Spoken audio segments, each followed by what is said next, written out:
Hello and welcome everyone to another episode of Court of Corvids. My name is Jake. I hope you're all having a wonderful evening today. I actually mean that. That's not even just like me pandering. I actually hope you're having a good evening. Usually it is pandering. Yeah, usually it is pandering. I'm not pandering because I know I'm about to wreck it by making a bunch of ranch jokes today. So let's go around and let's say who we are and some projects that we've got going.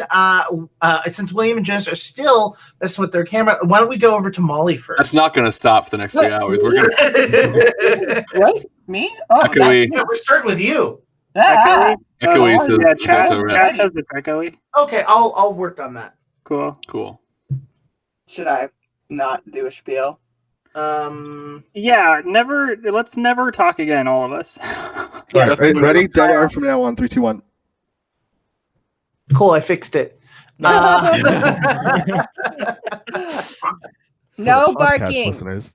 I did a new thing where I have a window dedicated just for closed captioning, instead of it being a part of, anyways, it doesn't matter. And I just forgot to mute that extra channel. So, Molly, go for it.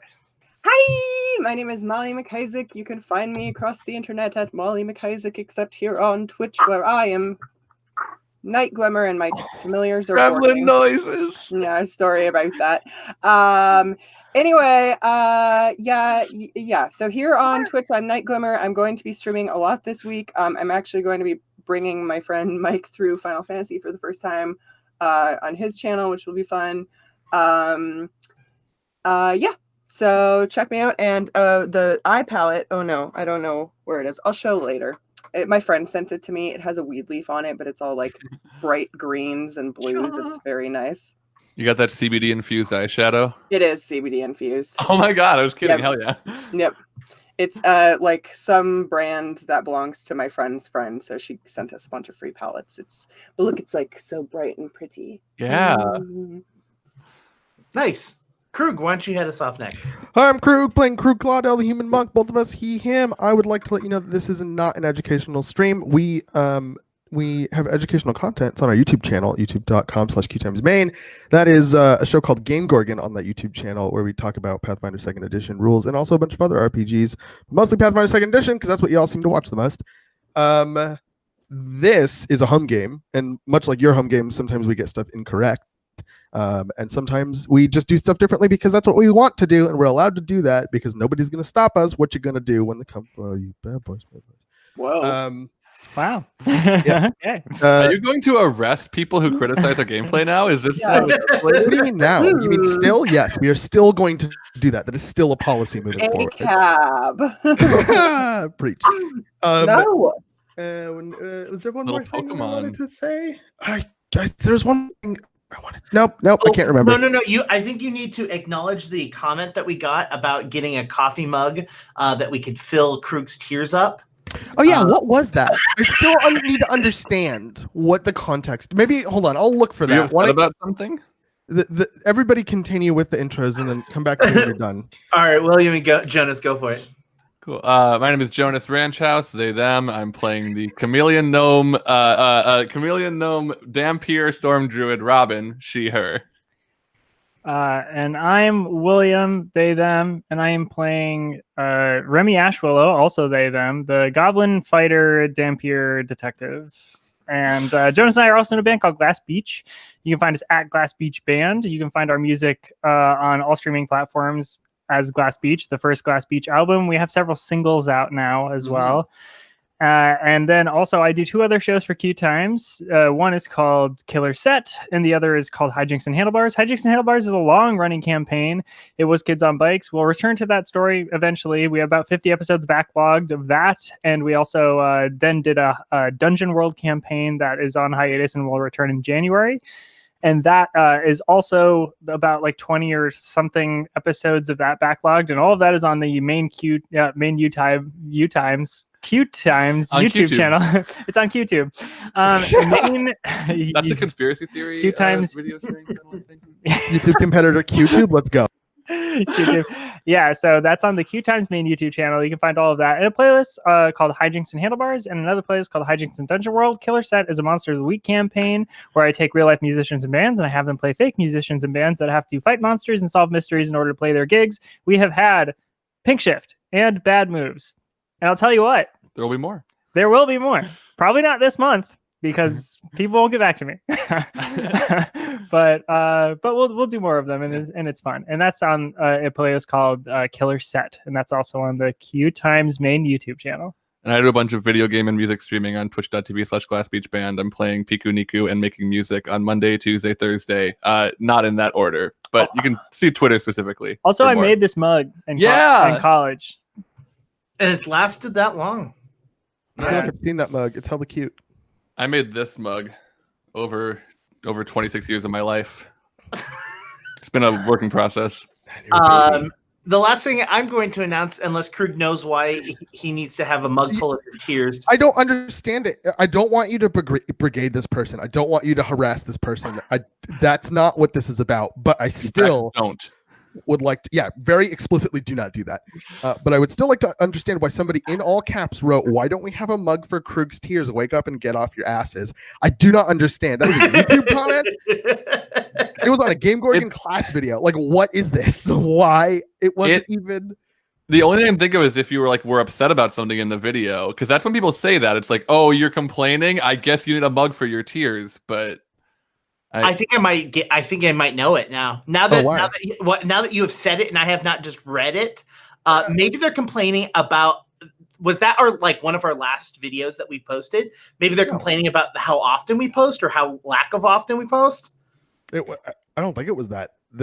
No, there's been more videos since this one. All I'm gonna say is, if you need a mug, I can make one. I did make this mug in college. If you get me in front of a wheel, I can spin some clay, put it in a kiln, give it to Krug, collect the tears. Yeah.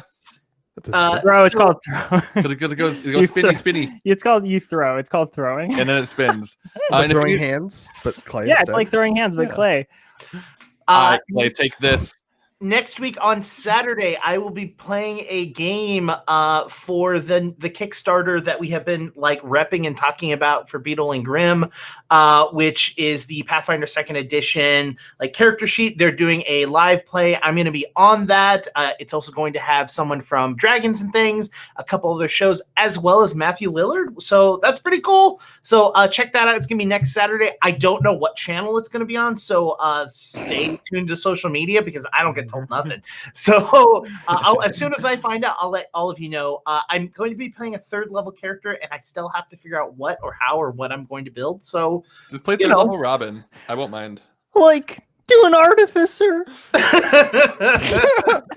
Oh my god. The best place ever. And the other thing I want to announce is stay tuned, because on December 4th, we're going to be launching our brand new podcast, $2 Creature Feature, which William edits for. That is the first episode is going to launch on that day. It's our first ever podcast only show. So take a look at that. They have a social media as well. What? That's not our first ever only podcast. We've had when we were QueueTimes. No, those weren't podcast only. Those had YouTubes and were live streamed. So D20 Academy is the only one, and it no longer exists. Oh, that's true. Wow, I forgot about that. Yeah. D20 Academy. Yeah, so it's not our first, but it's our only. Yeah. It's our first. Nobody's heard D20 Academy. No. For all we know, doesn't. I mean, I don't even think you can anymore. No, you can't. It's not up. Excuse me. I just got a message from Instagram. I'm not joking. I will screen capture it. I got a message last week telling me, "Hey, you should follow D20 Academy on Instagram." You should not do that. You should not do that. Even when we had the show, I couldn't keep up with that Instagram. I'm sorry, we're going off the social rails media here. is such a pain in the ass. Yes, we are. Well, it's because I'm delaying the inevitable ranch jokes that we're going to be making. So last we left off, all of you were fighting some of Fizzle's sticks, and you look over and you see Fizzle on top of a caravan riding down the road. We are still in initiative order. but Can I you give me a free like perception check really quick? I just want to see if I can remember which caravan that was. I can tell you it was the first caravan. It was the one that That's Ravenous, right? yeah, the one that Robin accidentally scared the hell out of the driver. That's right. That's right. So it's the one up in the very front. And who was in that? That was Dr. Ravenous? That is Dr. Ravenous, yes. Oh, okay. Dang.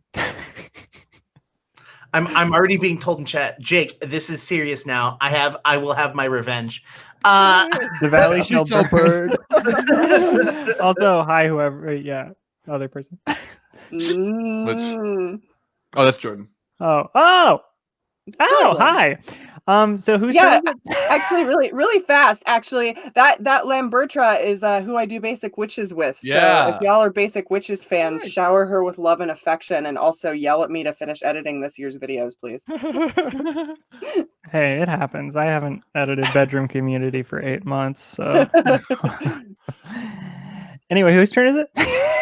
I was gonna say I don't remember what the initiative order is, so we're all gonna roll new initiatives. Cool. Nice. I love that because I know I was last. Wait. I know the order. It was it was Krug. 23. It was Krug was first. It was Krug, and then no, it was either me or Moss. And then I remember because it was like 28, 29, and 30, or it was like 29, 30, and 31. We all like rolled really high. Hold on, let's use the new initiatives though. Because I got a Okay, natural fine. 20, so I'm okay with using new initiatives. What do you got, Craig? Natural 20. 29 total. Okay. I hope I'm still last with my 23. Yeah, roll that D6 initiative. Oh shit, I might be. Oh, okay. I rolled pretty well, so I'm fine with this. What's What do you it's perception? Mm-hmm. No, it wasn't. You're gonna steal this from me. It was athletics. But now it's perception. Oh, you can use athletics still. Hell yeah, I can. Hell yeah, I can. Okay. Wait, are we this is- re-rolling initiative? Did I miss Yeah. it because I was Yeah. interacting with chat? Okay, 31, excuse me, 31 for my initiative. I rolled better. This is great. I take everything back that I said. I'm glad we re-rolled I initiative. can't remember what I am. Does anyone Well, remember you're what a I am? chameleon, gnome storm druid, I'm like, Dampier. I know I was like long cat got longer, but I was using something that is not what I appear to be. You were a bear, but also a cat. Oh, but that's right. you- I'm cat bear. I'm Yeah. long bear, look like cat. Okay, cool. So I have the cat stats. Molly, Thank you. what's your initiative? Non-natural 20. All right, so you are not going last anymore, Robin. Cool. Thanks, Molly. Yeah, I'm helping. I'm very helpful. So, Krug, start us off. Let's do it. All right. So, do I know what Fizzle looks like?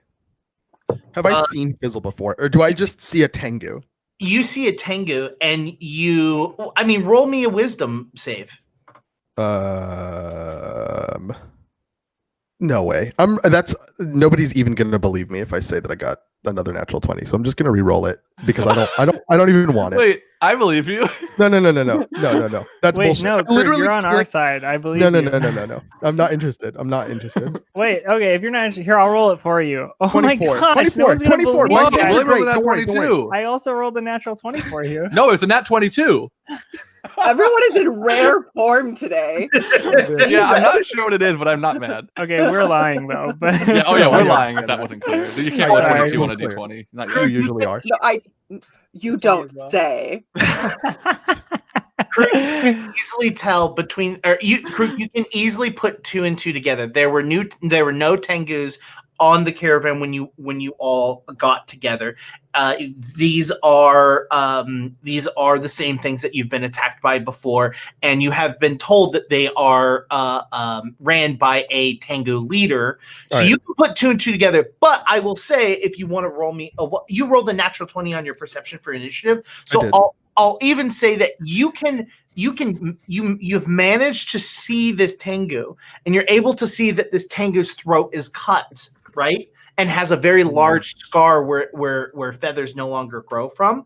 And you know that Arturo had told you that he had been injured, and that's why he talks that way. Oh. Okay. I am going to. Do I have a focus point? That is my question. If I have a focus point, we're gonna do some shenanigans. I do have a focus point. Okay. How far away is that caravan from me? That caravan is maybe 200 feet away at the moment. Okay. So I'm gonna use Key Rush. I'm sorry. I also lied. Oh, It okay. was not the first caravan because the first caravan had already passed you. This is Okay. the second caravan. Which is, Sure. yeah. About 200 feet away. Yes. So- it's still 200 feet away, but yeah. Okay. I will. So I'm going to Key Rush and just use all of my actions. That's 4 stride actions to get to that caravan. So that means I move 160. No, wait. 4. Wait, what's my move speed? Is it 40 or 45? You tell me. You're the one with the character sheet. Yep. I'm looking. It looks like it's 40 feet. Okay. So 40 times 4 feet. 160. 160 feet. Thank you. Head math is hard for me. So I'm gonna. Not as hard as it is for me. Did you bring up that monitor so that we didn't see you laughing at me? Is that what just happened? No, I'm trying to. Okay. I get it. So I'm basically using my turn to move 160 feet towards that caravan. 160 feet towards the caravan. Okay. Yep. 160. My word. All right. So Thousand goddess. that's your turn. That brings us to Remy. All right. Do you remember how many scarecrows are left, and if I'm in front of any of them? Yeah, there were I believe 3 on the side with Remy and Moss, and 2 on your side with Krug. Can I get in a position where I'm flanked by 2 of them? If that's a no, don't worry. I'm just gonna chop at the one that's in front of me. Yeah, I'm gonna say no because they were like on their way to you, but they weren't there. I got you. All right. Well, then I'm just gonna take an attack here on this one that I got in my sights. Mm-hmm. That's gonna be 26 to hit. 26 hits. I believe that's a critical, actually. Let me confirm. Oh, I'm super wrong. It's 29. Oh, well, in that case, it's not. Wait, what? Let me be a prepared DM and actually bring the character sheet up for these things. Do what you gotta do. I'll roll my damage because I hit. Yeah, you 100% hit. It's whether it's a critical or not, which is my question. Would you roll 29? Yes. That is, in fact, the number to hit for a critical. Okay, so that's 40 damage. Ooh, doggy. You take this, and it's still alive, but barely. You look like you took about 2/3 of its health away. Okay, then I do want to say I've been forgetting to do this, but I do have my critical specialization with my bastard sword. Mm-hmm. And my critical specialization is that now it's flat-footed. Ooh, Cool. Okay. So I'm gonna attack it again. Yeah, do it. Okay. Good job flattening those feet. Yeah. 26 minus 5, 21. So 21 for the second hit. 21 hits, but definitely not a critical. Yep. Oh, okay. That's all right. You rolled the same. Wow, I rolled the same damage. Which means if you did 2/3 with a crit, you killed it. 20 damage. 20 is exactly the number that you needed to do. Yep.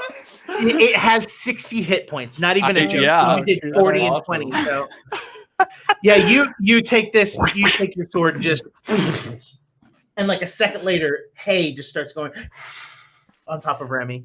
Yeah, and then I go, hey, and I look at Moss and I'm like, hey, and then I'm gonna use my final move I want to move to like another one. I want to respond to that quickly. Moss rolls her eyes, but she's hiding a laugh. Okay, cool. Yeah. Roll deception. I'm just kidding. Yeah. So I'm gonna move. My third action is gonna be me moving to another one. If I can get between like relatively like I want to leave a clear shot open for Moss to be able to like hit one of them with fire. So I don't want to be directly in the way, but I want to get like sort of between. So if one of them wants to get to Moss, they have to get through me first. Oh, okay. Yeah, you can easily do that. I Okay, would say so- you're actually probably in that position now. Oh, okay, cool. Then I'm just gonna post up, I think. Okay. You want to use your last action to raise your shield? Oh,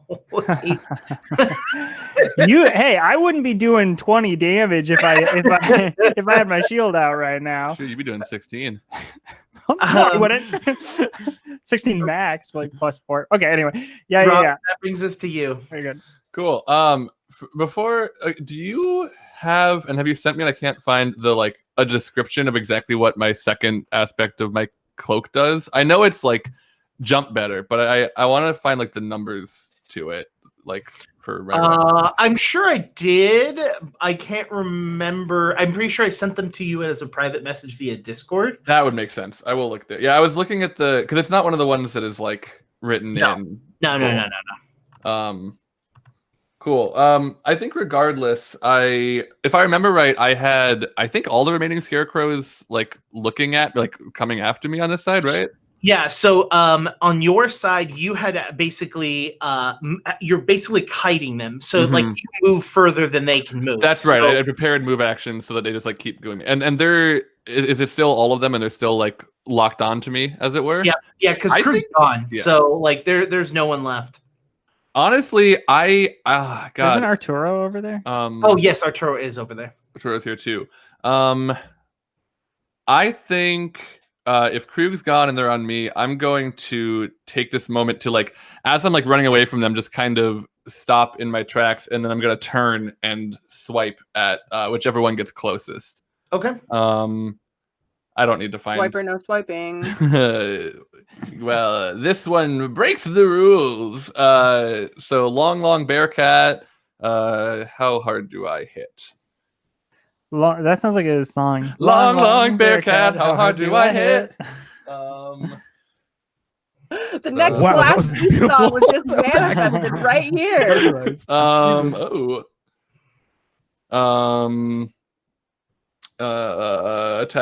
Attack. For third, plus 14, that's got to be a crit. 33. Yeah. 33 and 4. Okay, I'm technically a cat, so 2d6 piercing. I really like the way that the shapeshifting works, where it's like you pick a type for your stats, but then you can be whatever you want. It really like satisfies the numbers part of me and the like, I don't know, the freedom of creativity part of me. Okay, so that is 6 plus 5 for 11, so 22 total. 22. Okay. Mm-hmm. And then, you know what? I'll just make a couple more attacks because I've got those agile cat bear claws nice right now. Yeah, so I'm gonna attack again. And agile means I take a -4 instead of -5, right?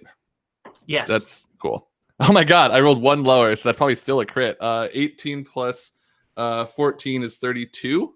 Yep. Oh, but -4, so 28. Oh, you're one shy. That's not a crit, is One it? shy. One shy. Damn. All right. Well, 28 for regular. I'll just roll my last attack too at -8, and that's gonna miss. I'm assuming 13 minus 8 is 5. So yeah, let's just not talk about that.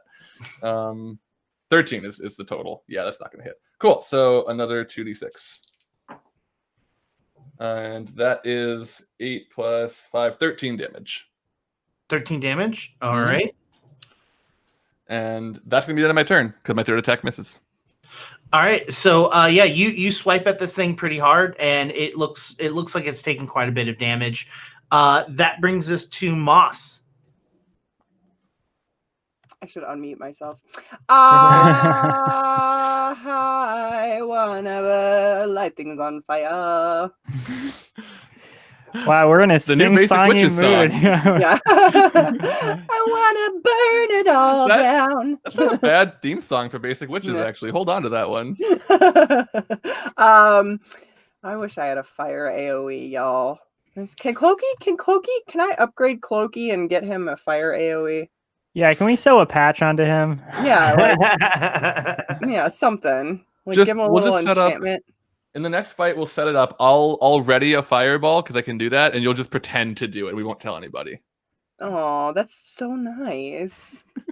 Okay. Well, I'm gonna use a cloaky boy. How close am I to how many? So there's only on the side with you and William. There's only one left. So an AOE wouldn't really be the most helpful.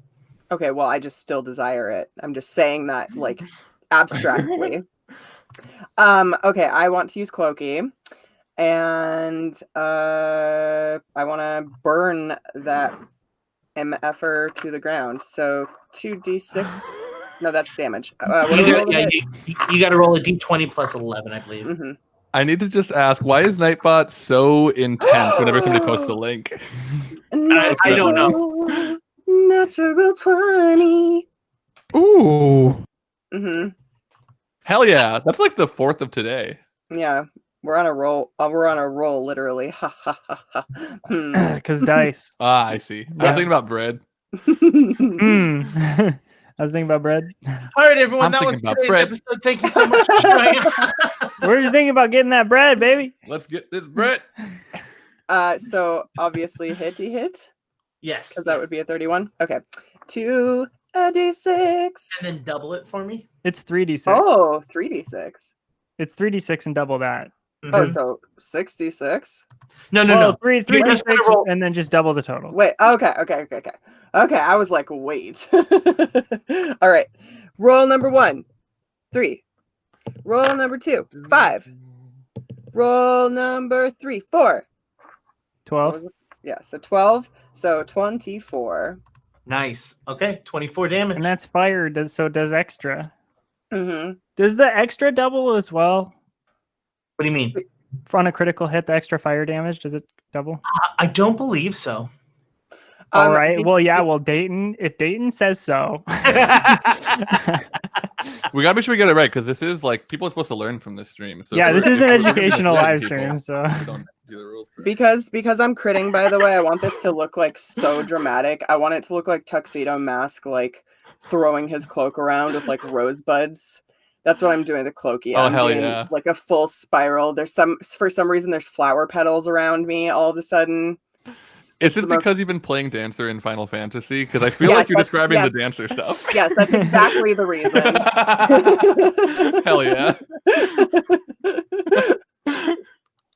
All right. So you did a total of 24, and it does an additional 5 points of damage. So that is 29 points of damage. That is pretty good. That's almost halfway for that one left. You got one action left if you'd like to do something. Shield. Yep. Hey. So shield. Yeah, magical shield. Like, still takes an action. Yeah, but not a hand. But it doesn't take a hand. Yeah. Look. You could do the rune like person that you get tattoos with runes that you can cast cantrips, and you can use that to cast shield. Oh, that's actually incredibly cool. That's not a bad idea. Maybe Remy's gonna get it to 2. Wait, could I learn how to do that with my high crafting and magical abilities? I don't know, because I think it's specifically an ancestry that you can do that with. Oh, okay. I don't think, or it might be an archetype. I don't think it is an actual crafting thing. Sure. But I just feel like, magic tattoos, magic crafting medicine, like what else am I for, Look, all I'm saying is that Remy's been talking to a witch, and you could take a witch archetype, and then you would turn around and get spells, and you could easily make shield one of those spells. Oh, witches, give me your wisdom. Remy's gonna get shield and bane. Those are the best ones that you should get. Yeah. Yeah, I'll just keep talking to my dog. Okay, the give me the power. The 1d6 flaming is doubled, but not the 1d10 persistent damage, because that's crit specific. Mm-hmm. Yeah. Okay. Whatever. It's not a thing in this. So okay. Yeah. Anyway, so yes, that brings us to Arturo. Arturo is going to run over, and I'm going to get my dice, which are definitely in a convenient place for me to reach and grab. Dice are usually helpful when you're playing tabletop games. I'm just suggesting that. Oh, and Arturo rolls a natural 1. So Okay, I changed my mind. No dice. No dice. Just pick a number, Jake, between 19 and 20. There is no number between 19 and 20. Not a. Well, no integer, maybe. Okay. Well, now we're getting into integers, huh? Okay, we're saying words, and I know they have meaning behind them, but oh my god, no way! Oh my god, I rolled 2 natural 1s in a row. Oh no! Stop. You need to smash those dice. Arturo Smash. slips in the mud, falls on his tail. I rolled a There's nat some 1 goofy sound on the effects. metal dice, and then I was like, cool, not gonna roll these dice anymore. And then I brought my Cthulhu dice out, and they were like, yo, bro, you rolled another set of dice. Here's a one. Put them in the garbage Because disposal. of the They screen. The failed screen you. is awful. That lawful geek says Arturo dead. I mean, honestly, I wouldn't be that mad.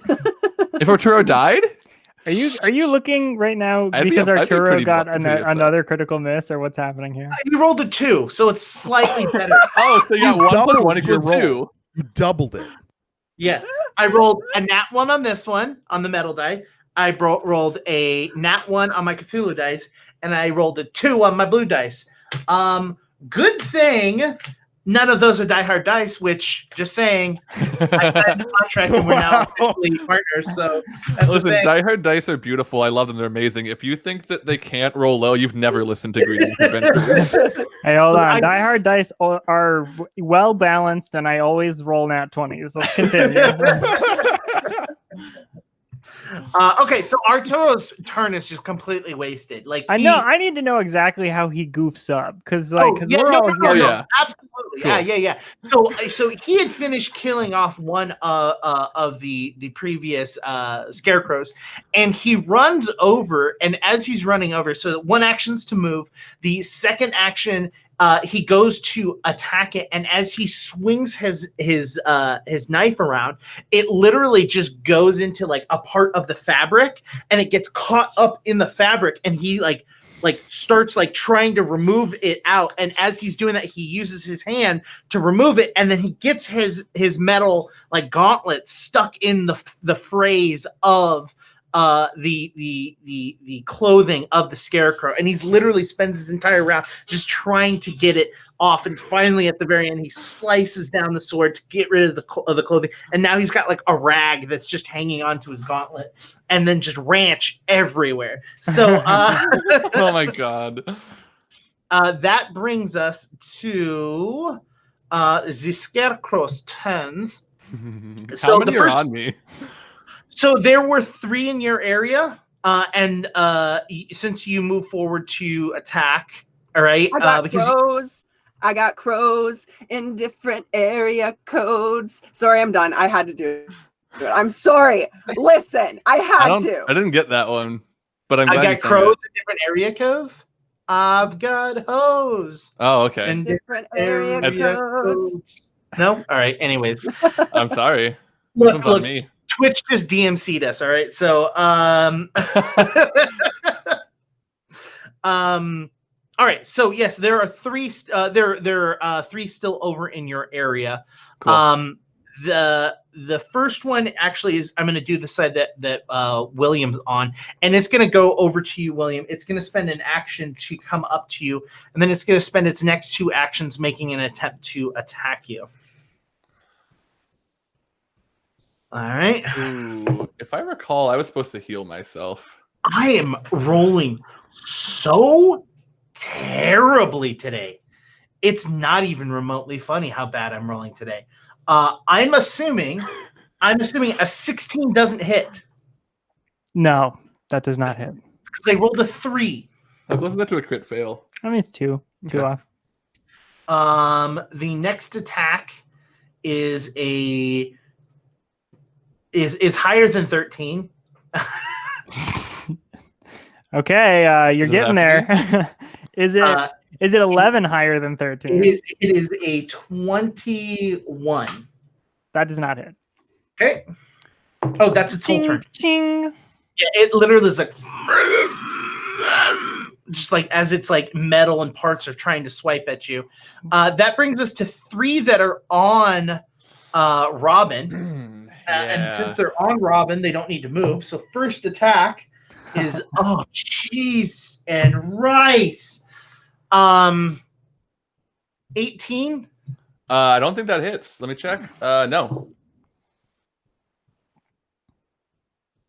You okay? Do you need a Jake, minute? Okay. I'm sorry. Jake, it hits. 16. Does a 16 hit? No, it doesn't.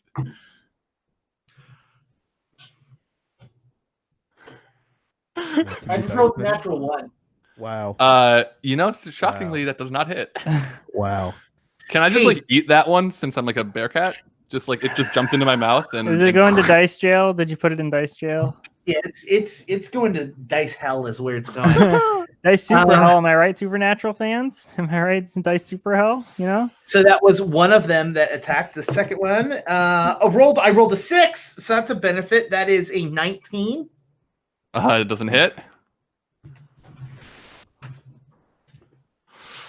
Oh my god, that one! Oh my god! What's happening right now? Who did voodoo? Here, can I roll Jake? the third one, Jake? I swear, I promise I'm going to tell the truth. I would never lie. 19. A 19. Oh, there a you 19. go. Total? Wait. 19 total? No. Okay. That's 19 on a die. It's its third attack. It takes a minus 10 to it. So that is a 9 plus 13, giving me a 22. That is my AC right now. Oh, it hit. Yep. Jesus. Oh my god. These things are just like anyway. I want someone to back clip this and then clip back when like we were fighting zombies and all of them crit on me over and over again. And then I want you to tell me that Jake is fair to me. Remember that one encounter where I literally got knocked out before I had the opportunity to do anything? Like I had no reaction, I had no Wasn't action. that a scarecrow? Yeah. That was the first scarecrow we fought, wasn't it? Yeah, Where these you scarecrows just have been the most kinda- threatening to me just- personally. So you're gonna take 13 damage, but I would like to point out that my wife, who doesn't watch the show, is in the other room and sent me a GIF that says your dice rolls, and it's from Stranger Things season 3, where she just adds a check mark to "you suck." That's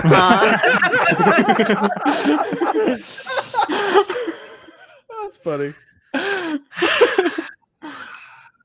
All right. Just to reiterate, none of these Third are one, die right? hard dice. None of them None are of die these hard are dice. die-hard dice. Look, I've got a set of Die Hard dice somewhere around here. Maybe I switched to those. You should try Don't those, do that. Third and final, right? All right, third and final character that attacks. Please don't Okay. kill me. Okay. This one got a 27. Yeah, that hits. Okay. Second attack. Oh, this is gonna Second be bad. attack does not make it because I rolled a 3. Okay. Okay. And then 5 plus 13, 18 does not hit. So Does it not makes one Okay. attack on you. Let's see how this goes. Okay. It bare minimum damage, I will tell you right now, is 9 points of damage. That's the Okay. minimum damage. Okay. Okay. That's not, Fingers crossed. not looking good. It looking does 14 points of damage. Oh, okay. All right. Okay. I'm technically up. What does that mean? It means I have more than one hit point left, and that's all I will say. So it Bear has a cat, plus, right? it has a plus 7 to attack, and I rolled a 6 and a 1. So Oh my god. Literally, you. Oh my god. Okay. All right. Cool.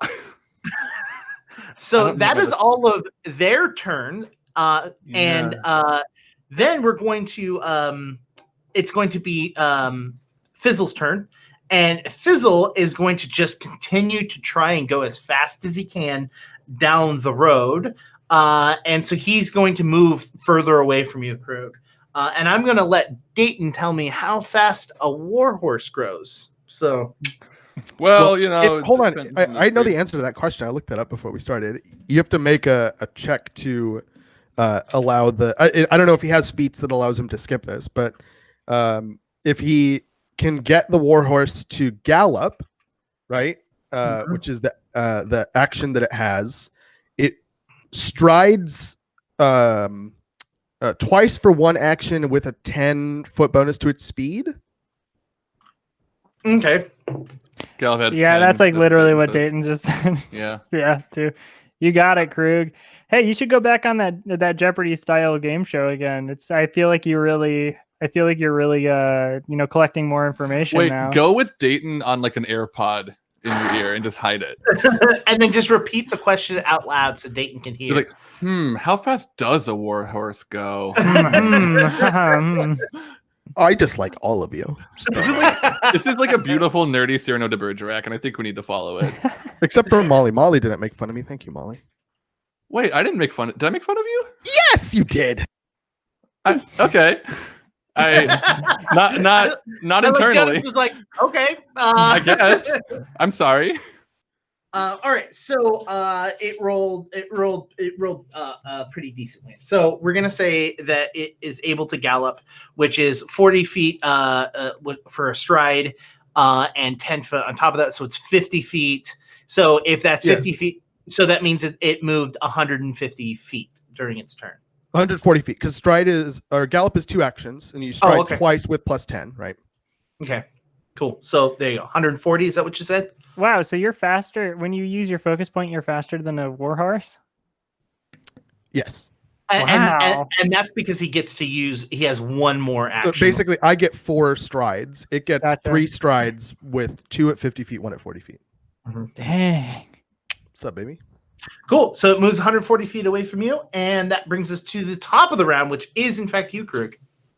So that how close is the next? I'm assuming the rest of the caravans are also still moving in that same direction. No, they've stopped. They're behind. Oh, okay.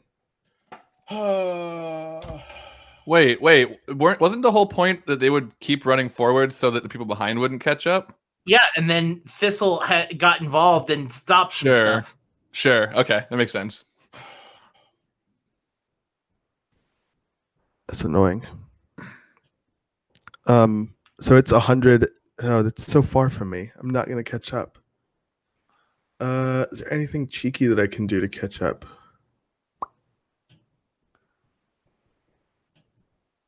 Are they following a road? Mm-hmm. Can I see where the road? Does the road turn? Can I see like any twists or turns or anything that they're gonna have to take? Is there? Let's put it this way. I'm trying to figure out if you're gonna try to run cut the straight corner. where they have to turn and see if I can catch up. All right, I will give you this: heads or tails. Tails. Always tails. Hashtag always tails. Never fails. I rolled a head, so I rolled a heads.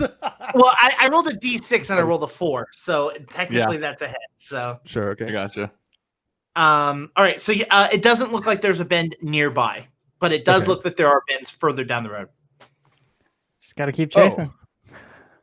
Oh boy! Oh boy! Oh boy! Oh boy! Oh boy! Oh boy! Oh boy! Oh boy! But if they keep gaining on you as you're going, Because you only have so many focus points.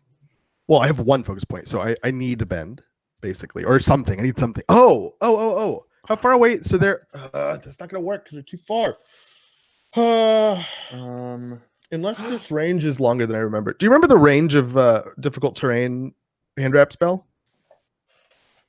Is it 120 feet or is it 60 feet? Because that is gonna like make or break this whole thing for me. How's this game breaking thing I'm gonna do right now? ooh, Yeah. For this specific situation? I will say if you give me your hero point, and I will allow you to move 2 actions and slam into the ground and make it whatever range you need it to be. The We'll try. caveat, I'm going to Is say it to one. get my- I'm going to add one more thing. You're going to have to roll an attack. You're basically going to roll an attack with it. Okay.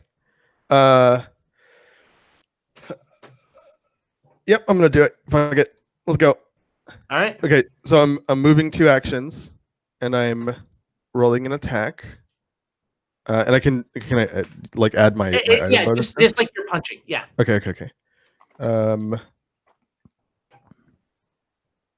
That is 29. Kareem, I want you to know you were 1 away from a critical. Oh, grumble. Guidance. Nope.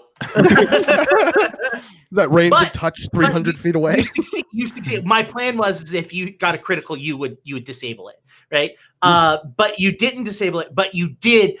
Rocks jet from the ground right in front of it, in a way that you've never like seen or used your ability before, right? You slam into the ground, and it doesn't just make the ground awkward terrain, but it like physically makes it difficult for them to ride, and so they're having to like go around it, not just like, oh, I move slower through it. They have to physically go around it to be able to get it. So he stops completely at the end of his movement, and he's going to have to start fresh. He won't be able to like gallop or anything like that. So you've taken two actions, and you've done that.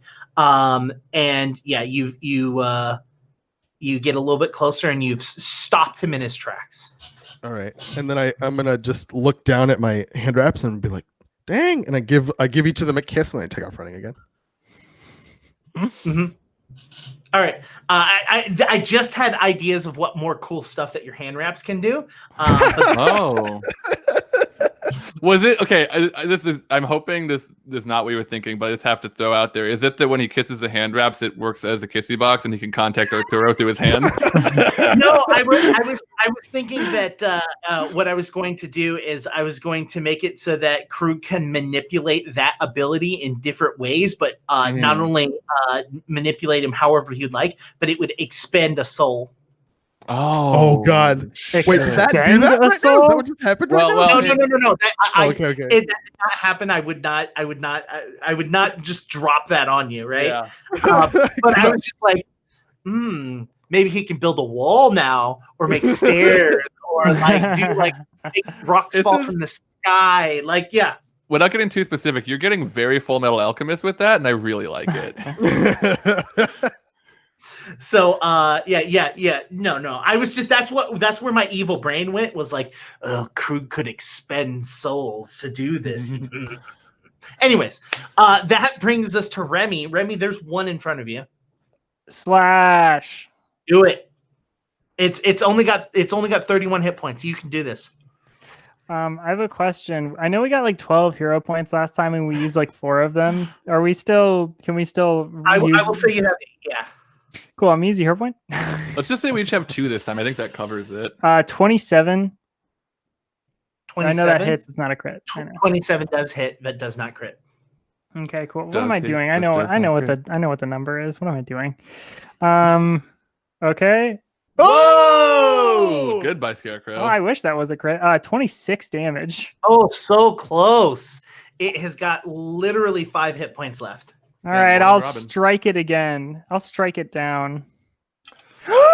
Be careful. If you strike it down now, it'll become more powerful than you can possibly imagine. Well, I got a natural 20. Yeah, you did. All of my nat 20s are going to you all. I'm just saying. Well, thank you, Jake. It's a beautiful blessing. Wow, I can't believe I got a natural 20 when it's like got 5 hit points left. Thanksgiving come early. What a sad development this is. Oh well, that wasn't a whole lot of damage. Yeah, you ended up doing about as much damage as you just did. Yeah, I just did 30 damage. 30 damage. That would have still not killed it. So that's. I know, it would have been one short last time. Yeah. So yeah, I do a double chop. I'm like, yeah, and I just like, while it's in the, I chop it off, and it's like off the stick that it's like on, and it's falling to the ground. And as it's falling, I bring my sword down and chop it in half again, and it just like blisters into pieces on the ground. And then I look at Moss and I go, "Oh, where'd you go?" No, I'm just kidding. But I'm gonna like when Molly gets back, it's like I'm just gonna be like, I'm going to help my wife. So, and then I'm gonna run 20 feet.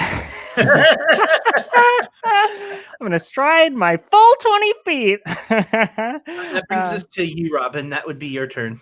Cool. So I'll lift the veil now. I have 2 hit points left. You left me with 2. And this is all happening like in bullet time, and the way I like to imagine this happening is like that last hit sort of knocks Robin back 4 feet, and she's kind of like got her feet on the ground, sliding back like anime style, you know, when you just like knocking everything back. And when she hits the end of that, I'm going to use the dismiss action to drop the transformation, so she just like shrinks as she's going backwards, which makes me a lot more vulnerable, but also 100% more able to cast spells. So she's going to land there and then just basically just look up at them, slap a hand onto her chest, and I'm going to cast level 3 2-action heal on myself for 24 plus 3d8. 100% of 0 is 0. Well, there's always a chance, Krug. I mean, Bearcats can do a lot. If you insist, you're the druid. That is 39 hit points restored, and the end of my turn. I am almost back to full. And you need a life oracle in your group. That's what you need. Oh wait, actually no, it's more because I have a staff that I keep forgetting to incorporate. What's a life oracle? They're heals instead of D8s. They do D12s. Okay. Wow. Wait. I have a question. Can you heal yourself? Because you're a Dampier. Did we decide?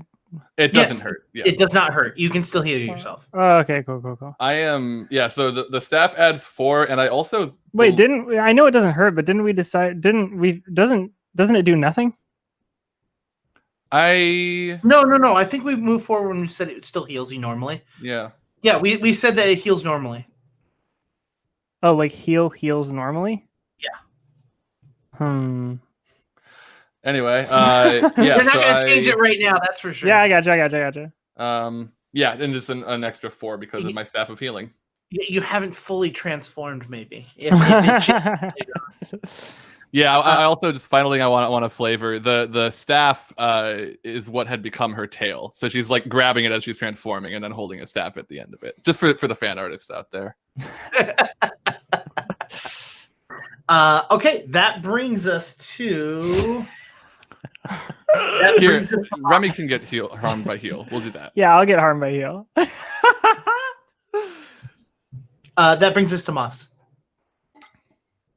You're muted, Molly. I know. I was just trying to unmute, and it was being jerky butthole. Oh, you should know. While you were gone, Remy killed the last scarecrow that was on our side, and then looked at you and was like, "I'm going to go help my wife now," and then started to run over to the other side. Just so you know. That's okay. That's good. I had Run's to a use strong word. I had to use the old lavatory. Okay. So do I have to use a move to get to the other ones? They're on the other side of the road. I would say you can move one action to get within range of your firebolt if you'd like. And Robin, you're okay on heals. I don't need. Yeah, I'm only like 3 below max now. Okay, cool. All right, I'm gonna use one action to cross the street. Why did the moss cross the street? To blow up a scarecrow. Anyway, I'm gonna do that, and then I'm gonna do another cloaky explode. Do it. Okay, so D20 plus 11. That is 25. 25 hits. Okay, and 3d6. 4, 3, 4. So 11. Yep. Nice. Okay. It's not as dramatic as the last time, but it's still pretty dramatic. Yeah. I mean, it does a quarter of its health in a single hit, so that's pretty damn good. That would bring it to Arturo's turn. Arturo hopefully won't roll like a dick.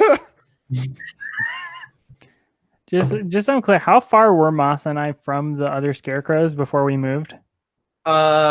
So you both went on two opposite sides of the road, right? Sure. And I was just I hate to say it, but I was pulling them like as far away as I could. You were trying to pull them further away. Yeah. So Remy, it's gonna take you quite a while to get there. Well, Moss is sorry, what? Well, I mean, like, kind of like, can I get a feet estimate? To get to them physically, I'm gonna say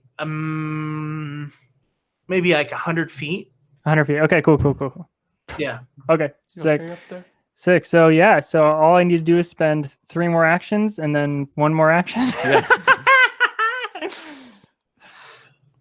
Yep. Yeah. Cool, we're good. All right. Arturo doesn't roll nearly as badly as he did. Yay! That's my boss. I love my boss. My boss. My boss. Yeah, Arturo like focuses himself and he's like, "Oh, come on!" And he like reaches inside with his dagger and like pushes the top half of it, and you can see his hand moving in and out of this thing, and he just saws basically the stick that was keeping it together and snaps it in half, and the body falls down to the ground. Hey, that almost makes up for how bad you did before. AKA how he's continuing to roll bad because he moves to the other one and his third attack is a 2. Mm-hmm. Oh, never mind, not redeemed. You got distracted by Remy across the road. What? All right, that brings it to there's 2 scarecrows still on a Robin. We're going to one of them's going to make one of them's going after you, one of them's going after Arturo. 2 that's not going to hit either. Maybe that one. Nope, not that one. 18 doesn't hit. So that one literally just misses on Arturo, misses. Oh my god, I'm not allowed to roll anymore today. I'll roll for you. Use Google. Oh my god. Just need to get them diehard dice. All right. They're gonna start getting complaints from our fans who get them to be like, they're not rolling nat 20s. They're not all the time. Why aren't they rolling? Everyone on this show said that they would roll really well all the time. And Die Hard Dice is like, no, we perfectly balance our dice. We work really hard on balancing them. And everyone's like, I want 20s. I would just like to say really quick to Henchman Ray in the chat, stop that. I see. But also, no, you're good. Anyways, Wow. No, it's fine. Yeah, it did sound very serious from you. I was like, oh my gosh. Yeah. I realized. So he's going to Fissel is going to make he rolled really well for being able to get control of the horse. So he's going to spend a single action calming the horse down, as this horse was very surprised by this situation. He's able to get the horse surprised, and he then rolls a natural 20 to be able to get back up and running. So he is going to spend the remainder of his 2 actions to gallop, which moves him at 50 feet for each of those actions. So he moves 100 feet, but I'm going to say 40 of those feet are destroyed by him having to move around. Does that make sense? Yep. Cool. All right, So that brings us to you, Krug. So they were 200 feet away from me initially, right? Is that correct? And then you rolled up 160, which was 40 feet away. 40 feet away. Then they moved 150 feet, which made it 190 feet. Right. And then you moved 2 actions. Right. So that was 80. 80, which would put 110 between them. And now they have moved 100 feet. Actually, they moved 60 feet. So that means that has put them at 120 feet away. Nice. That is exactly my speed.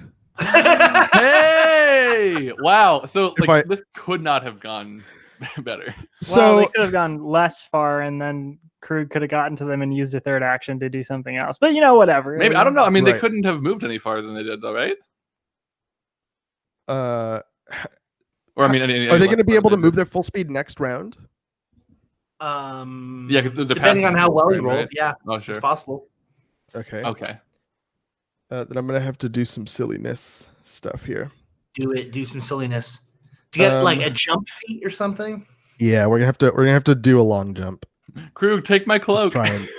Actually, is it even possible for me to make that long jump? Hold on. I need to figure out this long jump nonsense because this is going to be rough. So I have powerful leap, which lets me increase my jump. Increase the distance you can jump horizontally by 5 feet. Oh, that's just when I normal leap though. But what I really want to do is like a long jump, right? So if I let me find that action real quick. Do you have a pole vault? That would help. No, I don't. Chat's asking if you've got Red Bull. Maybe it will help you. Give me wings. Give you wings, yeah. No, but level 9, I might be able to cast fly on myself. I hope there's a homebrew setting somewhere where there's a god who has a big Red Bull and one of the boons is flight. Okay, so if I Dayton says distant equals DC.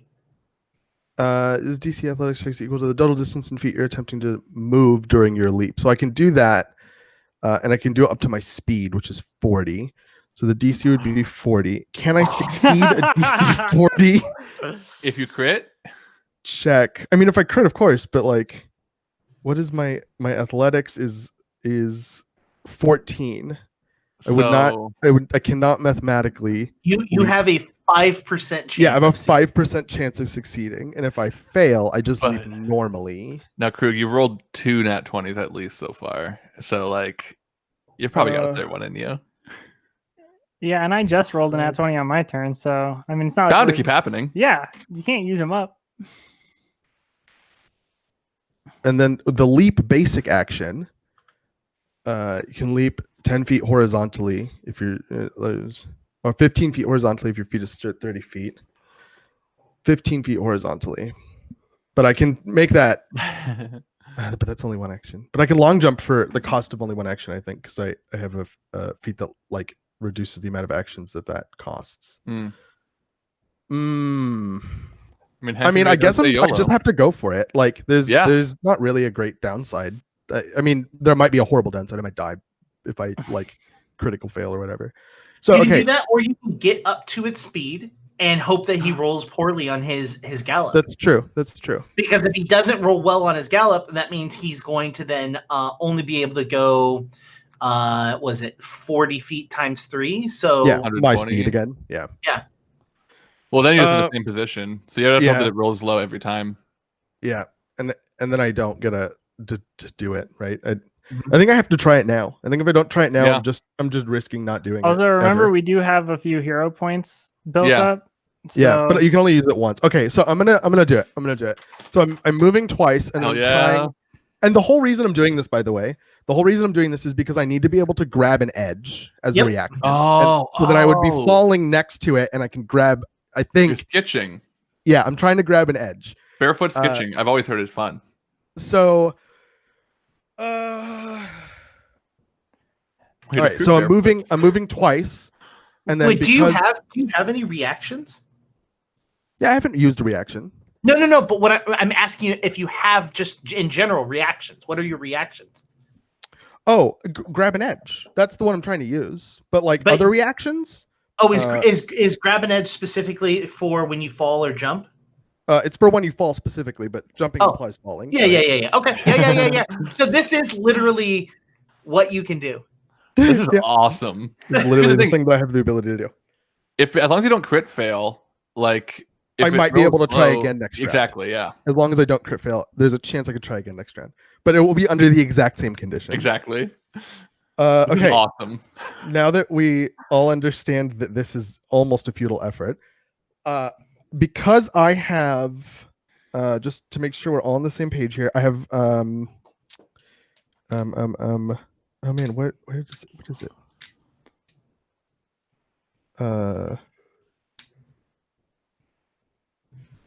Does that make sense? I think it makes sense. Yeah, okay. So I'm going to move once, and then I'm going to stride as a part of long jump, and then I'm going to try to make a long jump with a DC of my speed, which is 40. Do it. So I'm going to just roll that. I don't even believe me. but I'm just gonna really quickly just. No way. No way. Oh my god! I'm not even Oh joking. my god!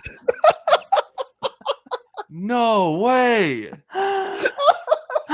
We literally, I think, spent 5 minutes setting up how impossible that was. And that's where we're gonna take our break. Thank you, everybody. Oh my! Yeah, it's a nat 20, henchman. Right? For anyone who's audio only, yeah, he rolled a nat 20, That's and he so turned the funny. camera to show it. Oh man! Yeah, it's got to earn him So, a hero point. Honestly, come on, for real. Holy hell! I would say that Krug would get a hero point from that, but Krug's got 2 already hero points. So Yeah. Of course. Okay, so we're gonna jump to the back of the caravan and then grab the edge of the back of the caravan, and now I'm hanging onto the back of the caravan, and that is my turn.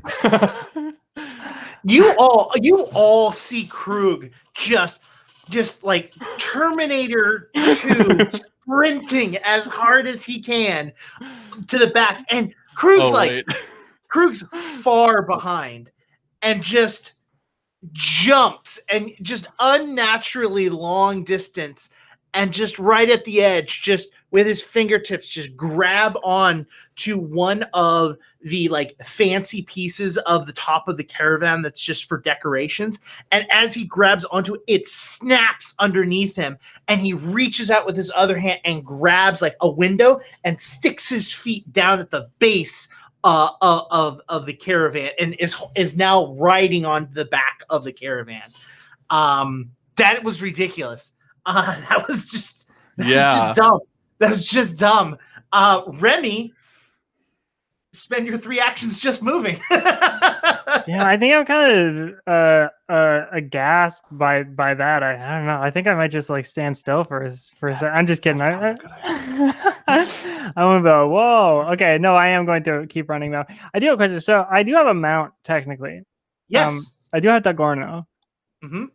Should I be riding Dagorno? Do you know what Dagorno's speed is? It's like 40. They are a riding dog statistically. Let me see. I don't know, Dayton. Do you know? Riding dogs have a speed of 30 feet. 30 feet. That's 10 more than what I got. And I would say that while Dagorno is probably not. Oh wait, did you ride in with Dagorno? Oh wait, 35 feet. What? Oh, scent is 30 feet. Yeah, 35 feet. Oh Sorry. gosh, did I jokingly say I rode in on Dagorno? Does anyone remember? I don't think so. I feel like I did. Maybe. I thought I remember. did, but whatever. Yeah, I will say that, but I will also say, since you're all are pretty close to leveling, you might want to think about putting some riding feats in and actually like using Dagorno within combat, because you're a small creature. You could take Dagorno into dungeons. And we can talk. Mm-hmm. Absolutely. Okay. So I'm gonna say you as a free action, you can call Dagorno, right, as you're moving, right? So you move one of your actions and call Dagorno. So we'll just say you move 20 feet for your first action. Dagorno gets to you, and then roll me a athletics check to see if you can mount Dagorno as for free. If you roll well enough, I'll say you can do it for free. If not, then it will take an action to get up on Dagorno. Fair enough. Actually too fair, but I'll take it. So for my athletics check, natural 20. No way. Literally all my nat 20s have just been handed over to all of you. Oh my gosh. So, what I will say is it will be a free action, and you spend the next 2 actions moving Dagorno's full speed, 70 feet. So you've now moved in one round 95 feet, and I said that they were 100 feet away, so that means that they're only 5 feet away. Cool. If you want, because of that natural 20, I'll give you the 5 feet. Oh, sick. Okay. Well, I still have to dismount to do the attack, right? No, you can attack on the back. You have to roll attack on the back? Yeah, you just have to roll checks to stay balanced. What's the check? Acrobatics. Okay, that's fine. Oh, whoops! Why am I doing this? Oh, wow, that's a really good acrobatics roll. I mean, you Yeah. won't be able to attack this round because That's you spent okay. all 3 of your actions. But I'm saying you won't have to dismount. Like you can just attack from the back of Dogorno. Okay, cool. Well, all right. Then my balance, I probably didn't even need to do it right now then, but I did get 25. So Cool. That brings us to Robin. And you see your Remy move as quickly as possible and just boom right up to you. Oh God. Hi. And she like looks up at the scarecrows. Is there? So there's 2 left here. Arturo is like right up against one of them. I'm also right up against them. So I'm assuming the answer is no. But is there a way, with the positioning, to hit the 2 scarecrows with a 20-foot burst and not hit either of us? Either myself or okay, cool. Then yeah, Robin like looks at Remy, looks up at the scarecrows, and says, hi, and she's going to snap, and I'm going to summon a fireball right between the 2 scarecrows. Nice. And oh wait, they're gonna make reflex saves, both of them. All right. The first one has a 21, and the second one has a 24. Okay, so those both succeed. Is it half damage on a success? Yeah. This is like I'm torn between styling this because they're both only going to take 8 damage. No, 9 damage. I'm torn between styling this as I accidentally summon a very small fireball, or I summon a big one and it encompasses this huge area and then almost nothing happens from it. Well, from my end, you can flavor it. The idea behind fireball, because it kind of wraps around, it's almost like an instant flash of flame, right? Like it goes out and it just like it's like have you ever seen like torch paper where it's just like and it's just it's very similar to that, where it's just like this flash of light. And you have to remember that these things are susceptible to fire. So it doesn't just take 9 points of damage. It takes 14 points of damage, which is a quarter of its health. All right, cool. So yeah, they both would take the same then, 14. And I do think like I want to rather than like appearing like this huge ball of fire, which I may reserve for later, I do want to like a quick flash that almost doesn't look like it could do what it has done. Sure. Nice. All right, that's 2 actions. Yes, it is. No one's really hurt right now, huh? Doesn't seem like that. Then I'm going to the one that Arturo has been hitting. One of these has been hit by Arturo successfully, correct? I would like to. Do you have cantrip shield? Or... I do not have it prepared. I think I might be able to, but I would like to. Actually, you know what? No, I'll get them both. That's 2 actions. Never mind. Yeah, with 1 action. Why don't I have shield prepared? I guess I'll just I'll give Remy the guidance. That's what happened when I said, "Hey." It's range of 30 feet verbal. So I just like, that's supportive, right? Oh, hey. When you hear the voice of your loving wife, fiance. Vampire. That brings us to Moss. Oh, okay. How many do we have left? 2. And one of them looks like they're about to go down, like a single hit point almost. Hockey docky, artichoke. I wanna do a cloaky on that one. Go for it. I mean, why do I even have other magic now that I have cloaky? Honestly, heal. Oh yeah, that's true. Okie dokie, let's go. Okie dokie. Okie dokie, artichoke. That's a 26. 26 hits. Yeah, Jason, my mom is from Wisconsin, so I actually was raised with this accent, and I do everything in my power not to talk like this, but sometimes if I get drunk or I think it's just funny, I can go back into it really fast.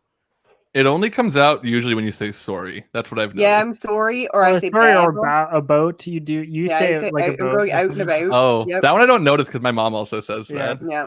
A boat. My whole but holy buckets, then I can really go in on it. Holy buckets. I said it before. I know. Yeah, 5, 4. That's a 4 dice. Oh no, I've lost it. Oh wait, there it is. It's gone forever. No. Okay, wait. Oh, don't you know? Wait, so 5, 4, and 4.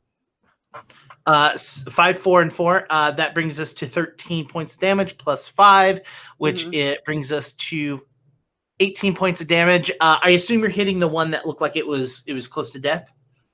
Yeah, I feel kind of bad wasting all those hit points on it, but No. It had more than one hit point, but getting it down to only having one is kind of nice, you know? So you literally shoot a firebolt from your hand and it hits Clokey, or not hits Clokey, hits the scarecrow. No, not Clokey. And burns and goes away for a little bit. It leaves us with one more. And the one that's left is the one that has been going after Robin. Oh, for fuck's sake. I rolled that one. I rolled that one. It thwacks me, but I flip around its arm, so it doesn't actually do any work. Does a 15 hit you? No, I climb onto its back and then I land in front of it. Do you like a leapfrog? 18 to also doesn't hit, correct? a burst of smoke, and I'm sitting on top of its head, cross-legged. Krug, it is your turn. I'm like Naruto. I'm like Arturo. I'm like Arturo. Naruto. You know that Arturo run? Can I see inside of the caravan? You're on the back. The windows are on the side, so you would have to make some rolls to keep your balance and climb. But yeah, Gotcha. Unless you have something cool with climb. I have plenty of cool things with climb, especially just high athletics. So there's that. Okay. Let me think. I'm trying to decide between two different because I don't think I really want to fight Fizzle, but I want to get that. Where's the door to the caravan? How would I get on the side? Yeah, so you're gonna have to go over one of the wheels and get to the center. Okay. The first thing I want to do is I would like to make a crafting check to see if I can figure out whether or not I can destroy the wheels just with like my kicking them really hard or something. That's my goal. Okay. So my crafting. What is my crafting? Fun fact: recall knowledge is an untrained check. Just throwing that out there. My crafting is a 2, so that's a 17. Did you add your hand wraps? I did not. That is a 20, unnatural 20. You with an unnatural 20, you know that caravans are very easy to break, specifically the wheels, because they're meant to come off and on. The biggest issue that you have is that the ways that you can break it are easier broke when it's not moving, and if you were to kick it or hit it, you more than likely whatever you're trying to hit or do damage with it is going to get stuck in the wheels and either get sucked into the wheel or just break instantly. So you have flashes of like you using your foot and getting stuck and going underneath the caravan. Right. I get that. I don't want to do that. In that case, I'm going to climb over to the to where the door is, and then I'm gonna open the door. Okay, so roll me in athletics. That is a 29. Yep. Yeah, you're able to climb along the edge and get to the door, and you're able to open up the door. I'm gonna kind of like poke my head inside and be like, Dr. Ravnum, I need you to get out of the caravan. Don't ask questions. Do it right now. How? Just jump. Get hurt a little bit. It'll be fine. Are you going to pull Dr. Ravna with you, or are you going to just let them jump? Will you let me pull them with me? Yeah. Oh, then yeah, I'll do that. I'll like when they're like, how? I'll just grab them and like bear hug them and then just whoop onto my back. Okay. Roll me an athletics check with a -4. Fair. Too fair. Uh-oh. Hero point? That is a natural 1. Hero point. Do I have a hero point? I still have a hero point. Oh, glad I didn't yeah. use it during my fucking nonsense. Okay, that's better. -4, you said? 21. Okay. Krug grabs Dr. Ravna and falls back and jumps off, and we're going to use that as a great opportunity to go for break. We'll be back in 10 minutes. See you shortly. That's the meanest. and I'm going to steal William and Jonas's joke. I don't remember who said it first, but it is music video Krug coming in. All around the world. If you cannot tell, I'm having technical difficulties. You are currently seeing me through an HTC Vive camera, hence the giant fisheye lens with the absolutely potato resolution. It's honestly I so think it's fun. very aesthetic. Yeah. It kind of is, you. honestly. I appreciate it. Yeah. I think we should all switch to this kind of camera. Yeah, oh, that'd be great. It is definitely a choice, whether it's a good one or not. And then I just wanted to answer Dayton's question. Dayton's in chat during break said, "I wonder if Court of Corvids is going back to the time slot for going back to this time slot for good. I was in an earlier one for a while, wasn't it?" The answer is no. We were actually in a later one. We actually moved. We used to start at what, 4:30? Yeah, you know what it is? We used to do it Wednesdays at like 7:30 or something, and then we moved to Sundays at 4:30, and then we moved to Sundays at 1:30. Yes, yeah. Time ago.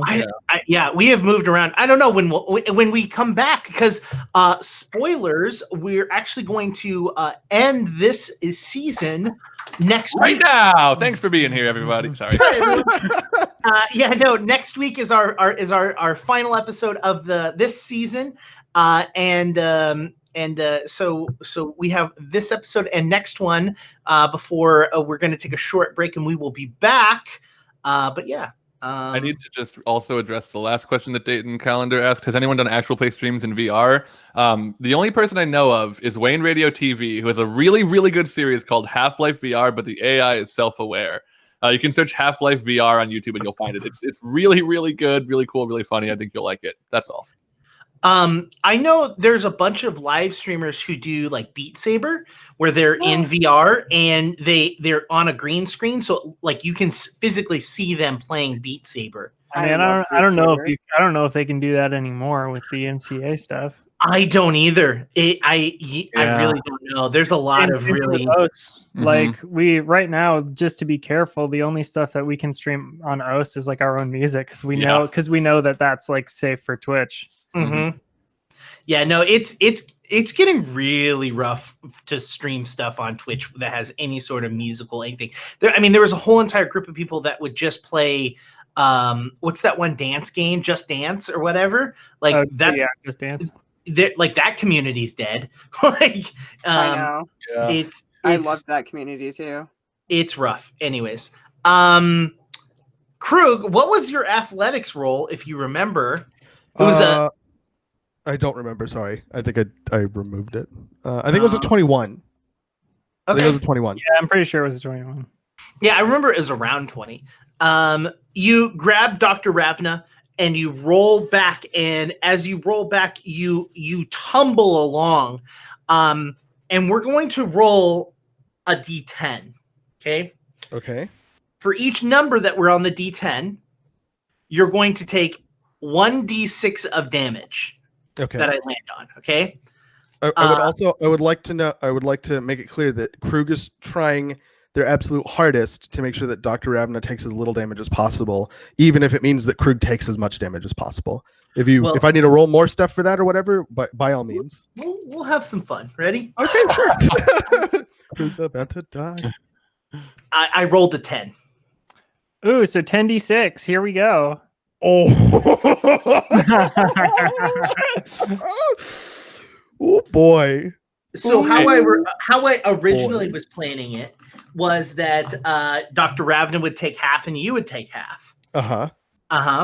But you specifically said you're going to try and take as much damage as you possibly can. I did in fact say that. I remember it. Not moments before Jake rolled 60. So what you're going to do is roll me a d20. Just roll me a d20. Done. What do you got? 10. Okay.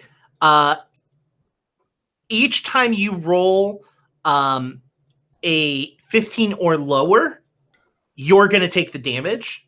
Okay. And a 16 or higher, Dr. Ravna will take the damage. Okay. Okay, so that's 1 for you. All right. Roll me another one. You're gonna roll 10. Okay. Do you want me to roll just 10 in a row? Yeah, Because yeah, I'm using yeah. an online thing. Yeah. Roll 9 more. 9 more. 4, 5, 6, 7, 8, 9. Okay. How many of them were 16 or higher? 1. Okay, Oh. Dr. Ravna is going to take 1d6 of damage. She's going to take 9. 4 points of damage. Yeah, they're gonna take 4 points of damage. Yes. What did I just say? I don't even know. No, that's It was funny because Krug is usually like not. I'm not gonna say bad at getting pronouns correctly, but good at getting pronouns incorrect. yeah, there we go. I would have just preferred bad at getting pronouns correct. I'll admit that. Sorry, I'm so sorry.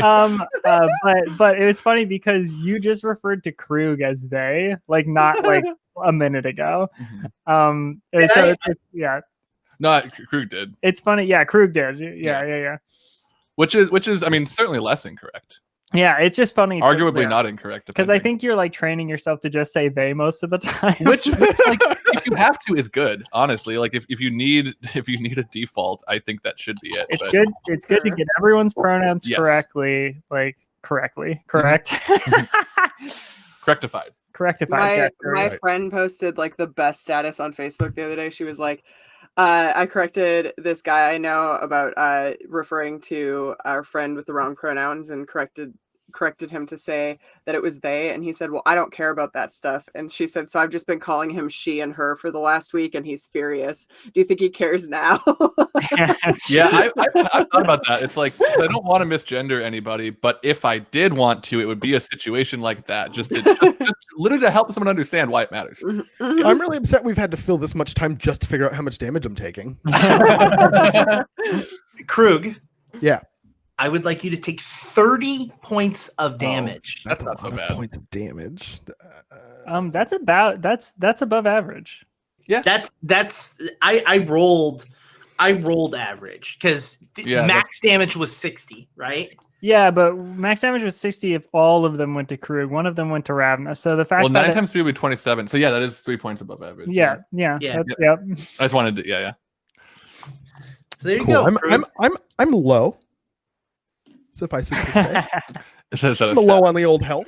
And Krug, so you lay down there as Dr. Ravna rolls off of you, and they get up and they're like, "Oh God, are you all right?" As the cart continues to ride wildly down the road. Oh, it left? In that case, I kind of like lift my head up, and I see that the cart's still going, and it doesn't look like it's stopping. Is that correct? No, it looks like it's it looks like they did not notice you stole Dr. Ravna. And then I'm gonna like my head's gonna fall back, and I'm just gonna be like,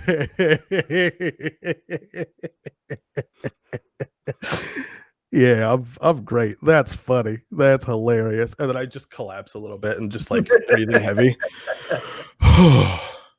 That brings us to Remy.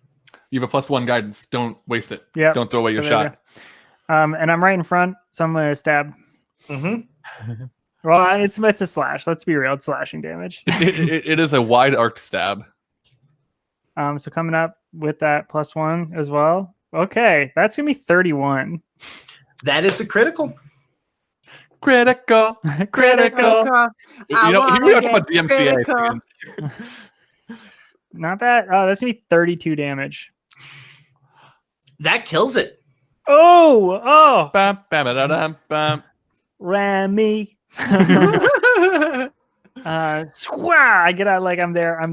Do I need to Schwack. balance? I need to balance. Mm-hmm. Yeah, I took your 20 something as your balance. Yeah, check. Wait, are you swinging two-handed? And does that have anything to do with the balance check? Because you're balancing with just your hips at this point. Yeah. Whenever you're attacking from a mount, you have to roll a balance check to. But is it different if you're one-handed or two-handed attacking, or it's the same? I don't actually know. That's a good question because if you're one-handed, you can like grip onto. Yeah, logically, two hands would be harder, saddle or but something. I don't care about logic as much as I care about fun. Hell yeah! I'm riding the Gorno chopping down scarecrows right now. This is Yeah. awesome. This So- game rules. as you all finish off the last scarecrow, the rest of the caravan starts to kind of pull up slowly. Krug, I assume you get up with Dr. Ravna. Yeah, I'm gonna get up and I'm gonna take that potion that's in my on my person. Hell yeah. Not that I need it or anything. Oh yeah, we all got given potions, and I meant to ask what level of potion is that specifically, or maybe you told us. I believe it is going to be the moderate. Cool. I'm not sure I had one of those yet. But as soon as the caravans, like the extra ones, start like strolling up or whatever, I'm going to be like guiding everyone like back onto like the caravan and be like, "Oh, everybody, we like get on. We need to go quick. We just cleared the path here. We need to catch up to the other caravan because it was holding Dr. Ravna, but like Krug is out there. We need to go. The clerics and the paladins and stuff are behind us. We're not out of the woods yet." Also, anyone who didn't see, Arturo totally screwed up like a bunch. I tried to laugh, but I was a bear. It was so funny cat. because the dagger gets caught in the clothing and then the hand and then everything. It was very tough, it's farcical. tough. All right, okay. But we did good. We did good ultimately. As you're saying that, Herring goes, we don't have to worry about the paladins anymore. What? Why is that, Herring? They weren't real. Excuse me. What? Oh, they were illusory. No, they're not magic. Well, I guess they're magical. And like Fizzle's like not Fizzle. God damn it. Herring is like no, they're like the scarecrows, but like not as big and scary. Oh, they were constructs. They were created. Mm-hmm. Wait, and are they still back there? I mean, regardless of whether or not they're human or whatever, they could still be a threat, right? No, they kind of like fell apart like when the caravan got really far away. Oh. Okay. Wait, does that mean fizzle? Fizzle.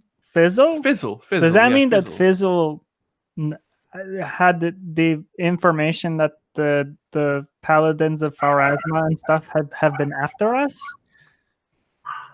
I mean, that's not we super just had, surprising, I suppose, because Fizzle's got an eye on the court. I mean, I suppose that was Fizzle who rode by on that caravan, right?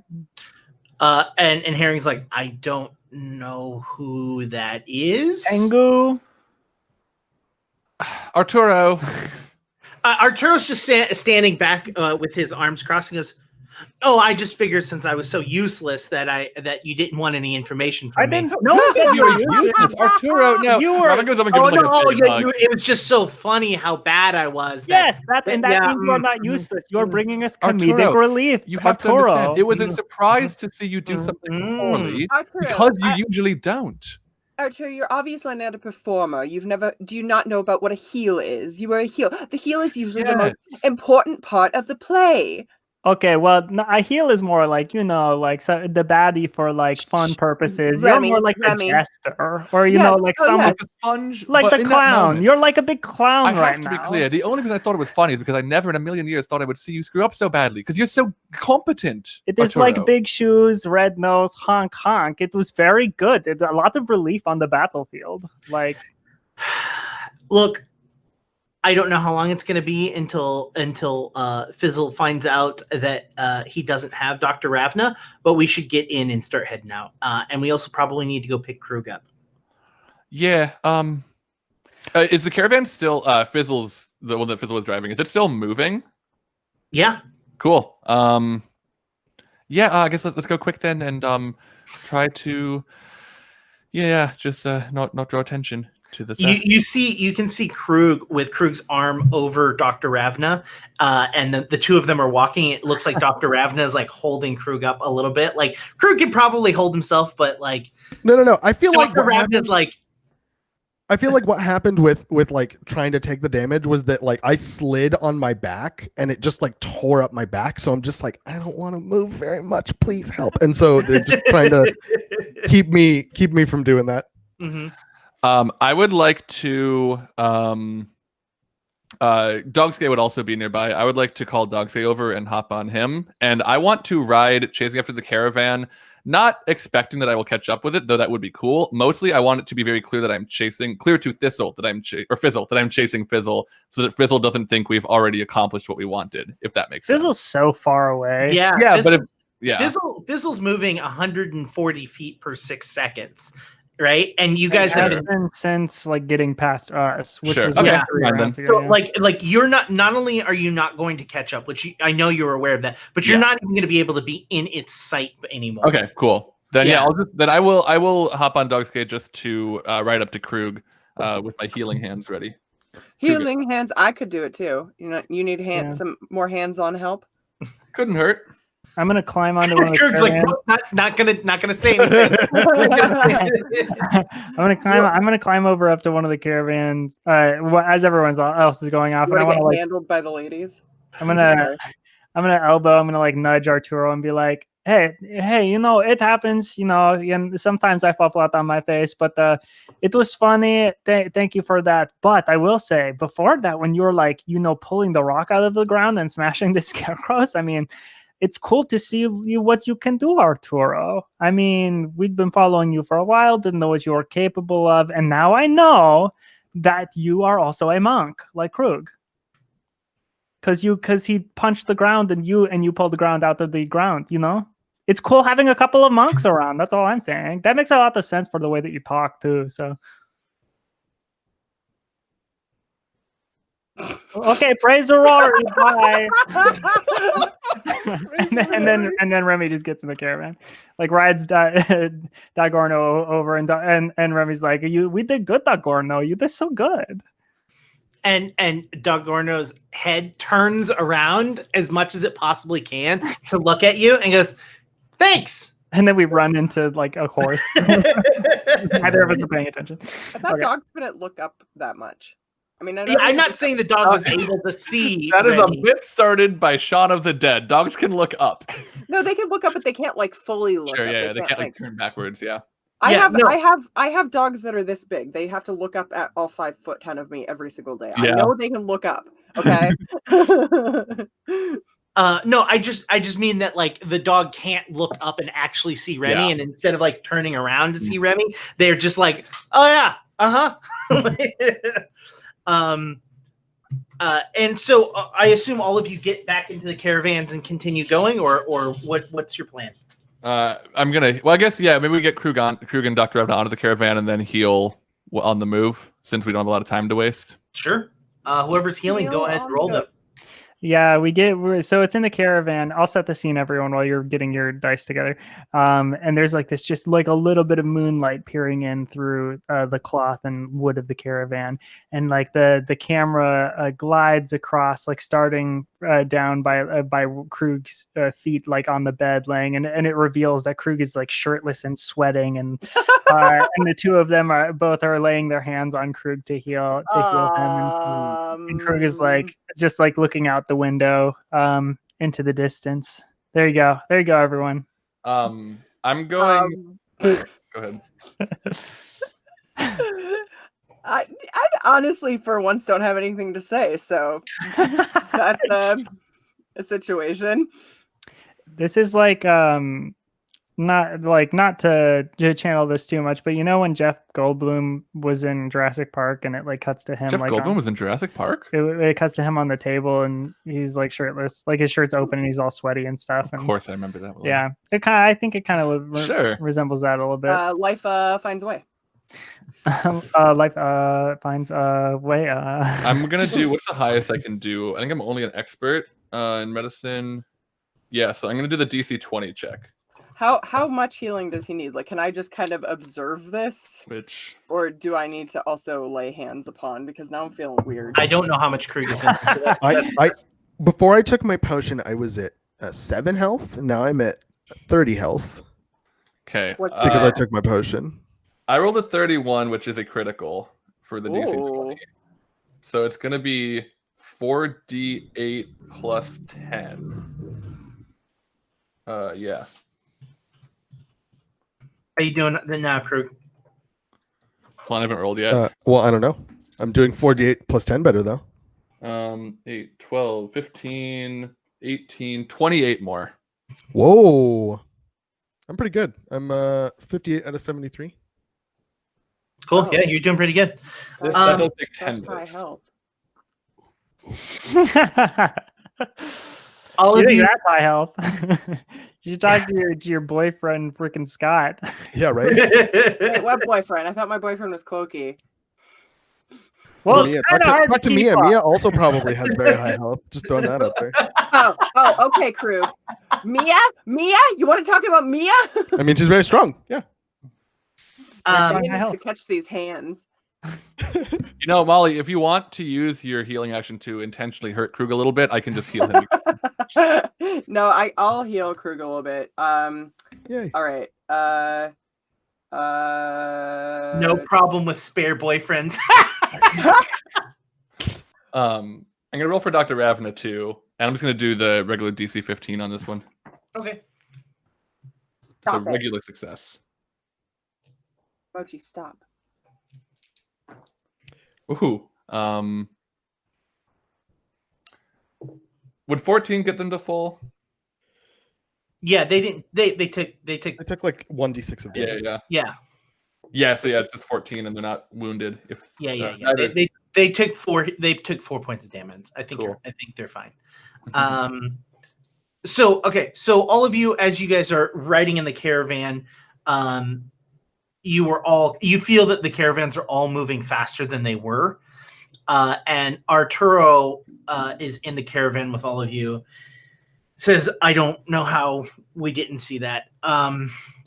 So looks like the group that was following us behind were in fact just kind of dummies, and we're just kind of following us. they were there to trick us. Yeah, to get us to keep moving forward once they knew that the scarecrows were there, because he knows that we're looking for scarecrows, which also scares me because that means that we might be seeing other forms other than scarecrows moving forward. But I don't know what it means because from the report, at least that my understanding is that when he got far enough away, they just broke apart, which means that these were some sort of like limited abilities. I don't know. We'll have to do some more into this. Let's get all of us back to Kellendale safely, and Does well, I guess I've got a couple of questions. One, I don't quite I haven't registered the names and faces of everyone in this party here. I mean, our family, of course, but did everyone who was on that caravan that Fizzle took, did they all make it back here with us, or does he still have some? So yeah, we are okay. He specifically went after Dr. Ravna, and we're okay now. Everything's fine. Okay, good. And I guess second question, Fizzle used to be with the organization. Correct. Does he know about Kellendale? I can't quite remember that much. What about Kellendale? Oh, it's just a nice city. You'll love it. Oh, okay. Well, we've been there before. Yeah. I'm just wondering if Fizzle knows, because if we're gonna Fizzle was pre-Kellendale. Okay, cool. Fizzle was around before Kellendale was a city? Fizzle's like a baby, babe. Is it the very new city? What the? I don't know. Or sorry, no, Kellendale's a baby town. Yeah. Now I will tell you, he does know that we're there, right? Well, we are not there yet. Not yet. Yeah, Yes, we're not quite there yet, Not Arturo. there. We're on our way. He knows that we are going to be going there. He knows that Wow. my residence is there. You live there? Oh, Yeah. Arturo, you should invite us over sometime. Yeah, that's where we're gonna go.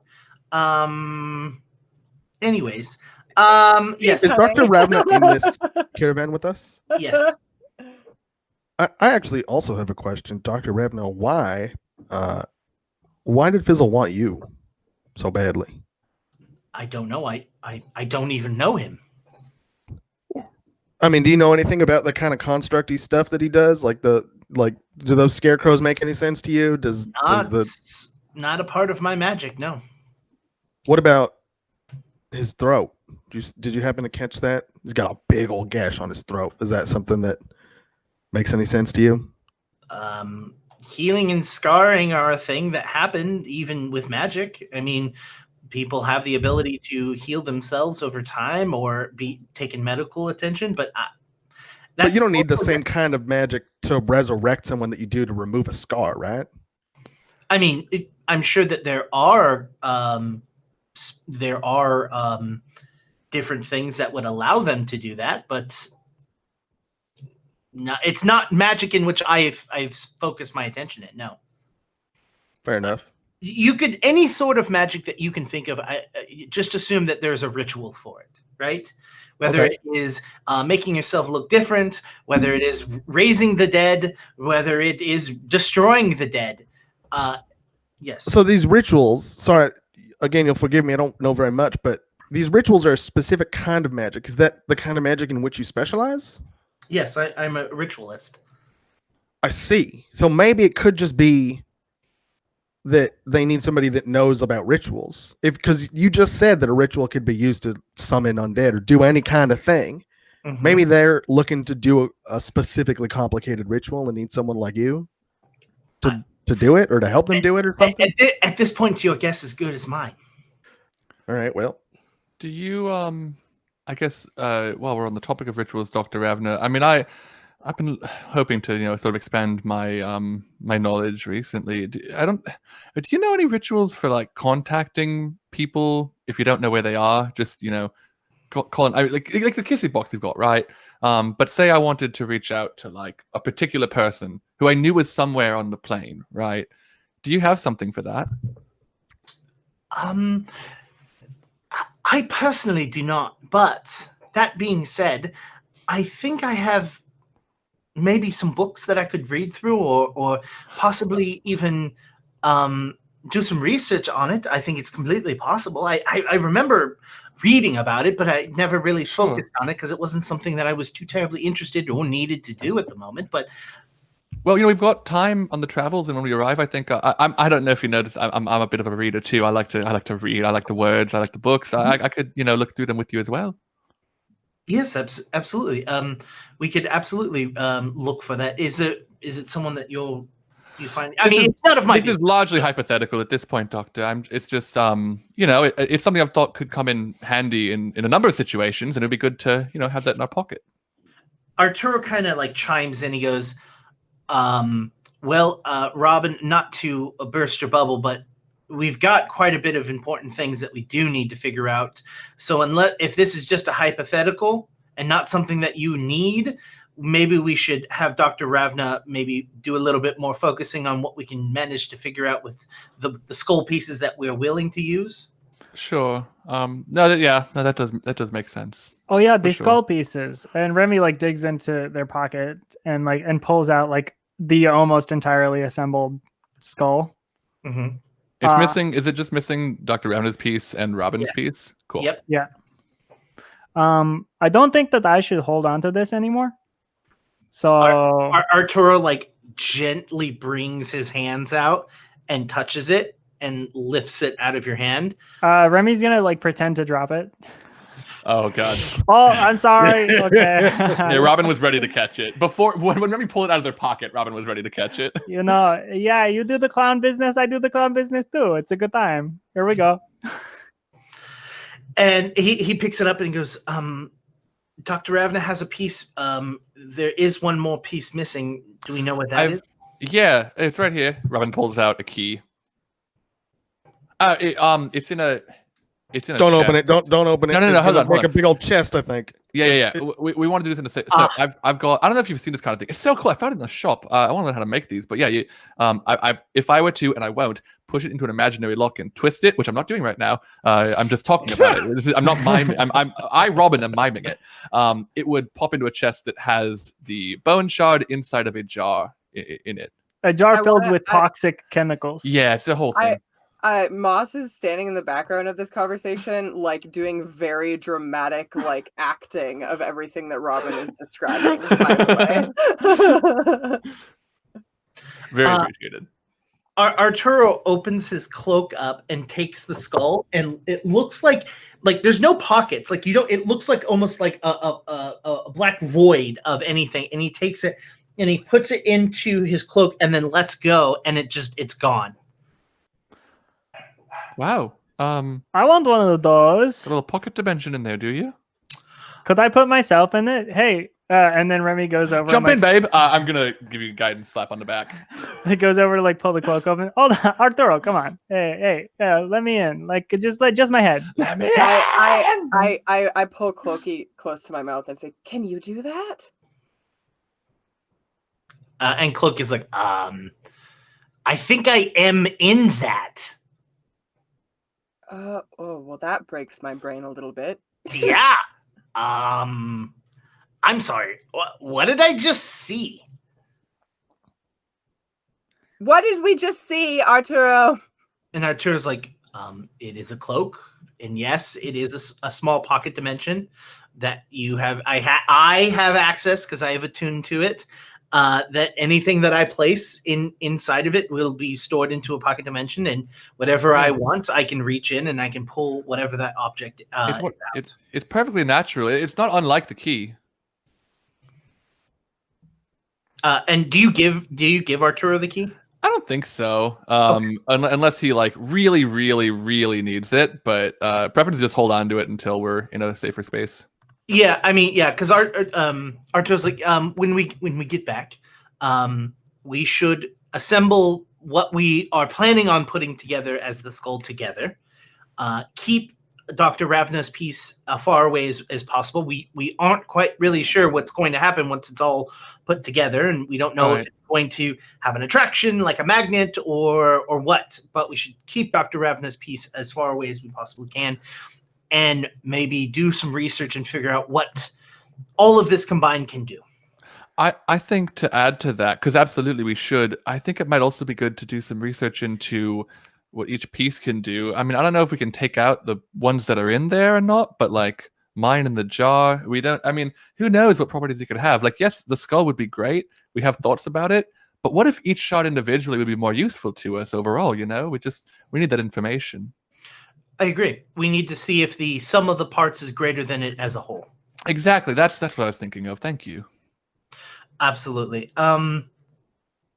Well, I guess at this point it's just wait until we hit Kellendale. Okay, cool. Can I read one of those books, Doctor? The doctor's like, I'm pretty sure it's in another caravan. I didn't bring all of my books into one. That's what some of the other. Oh, okay, but not that caravan that we don't have with us. No, that's the caravan I was in. Okay. All right. Robin just like very excitedly like hops up, starts to use her flying speed, and is just gonna like go caravan to caravan. Like, do you have the books? Do you have what's this one? No, I've read that one. And just like rifling through.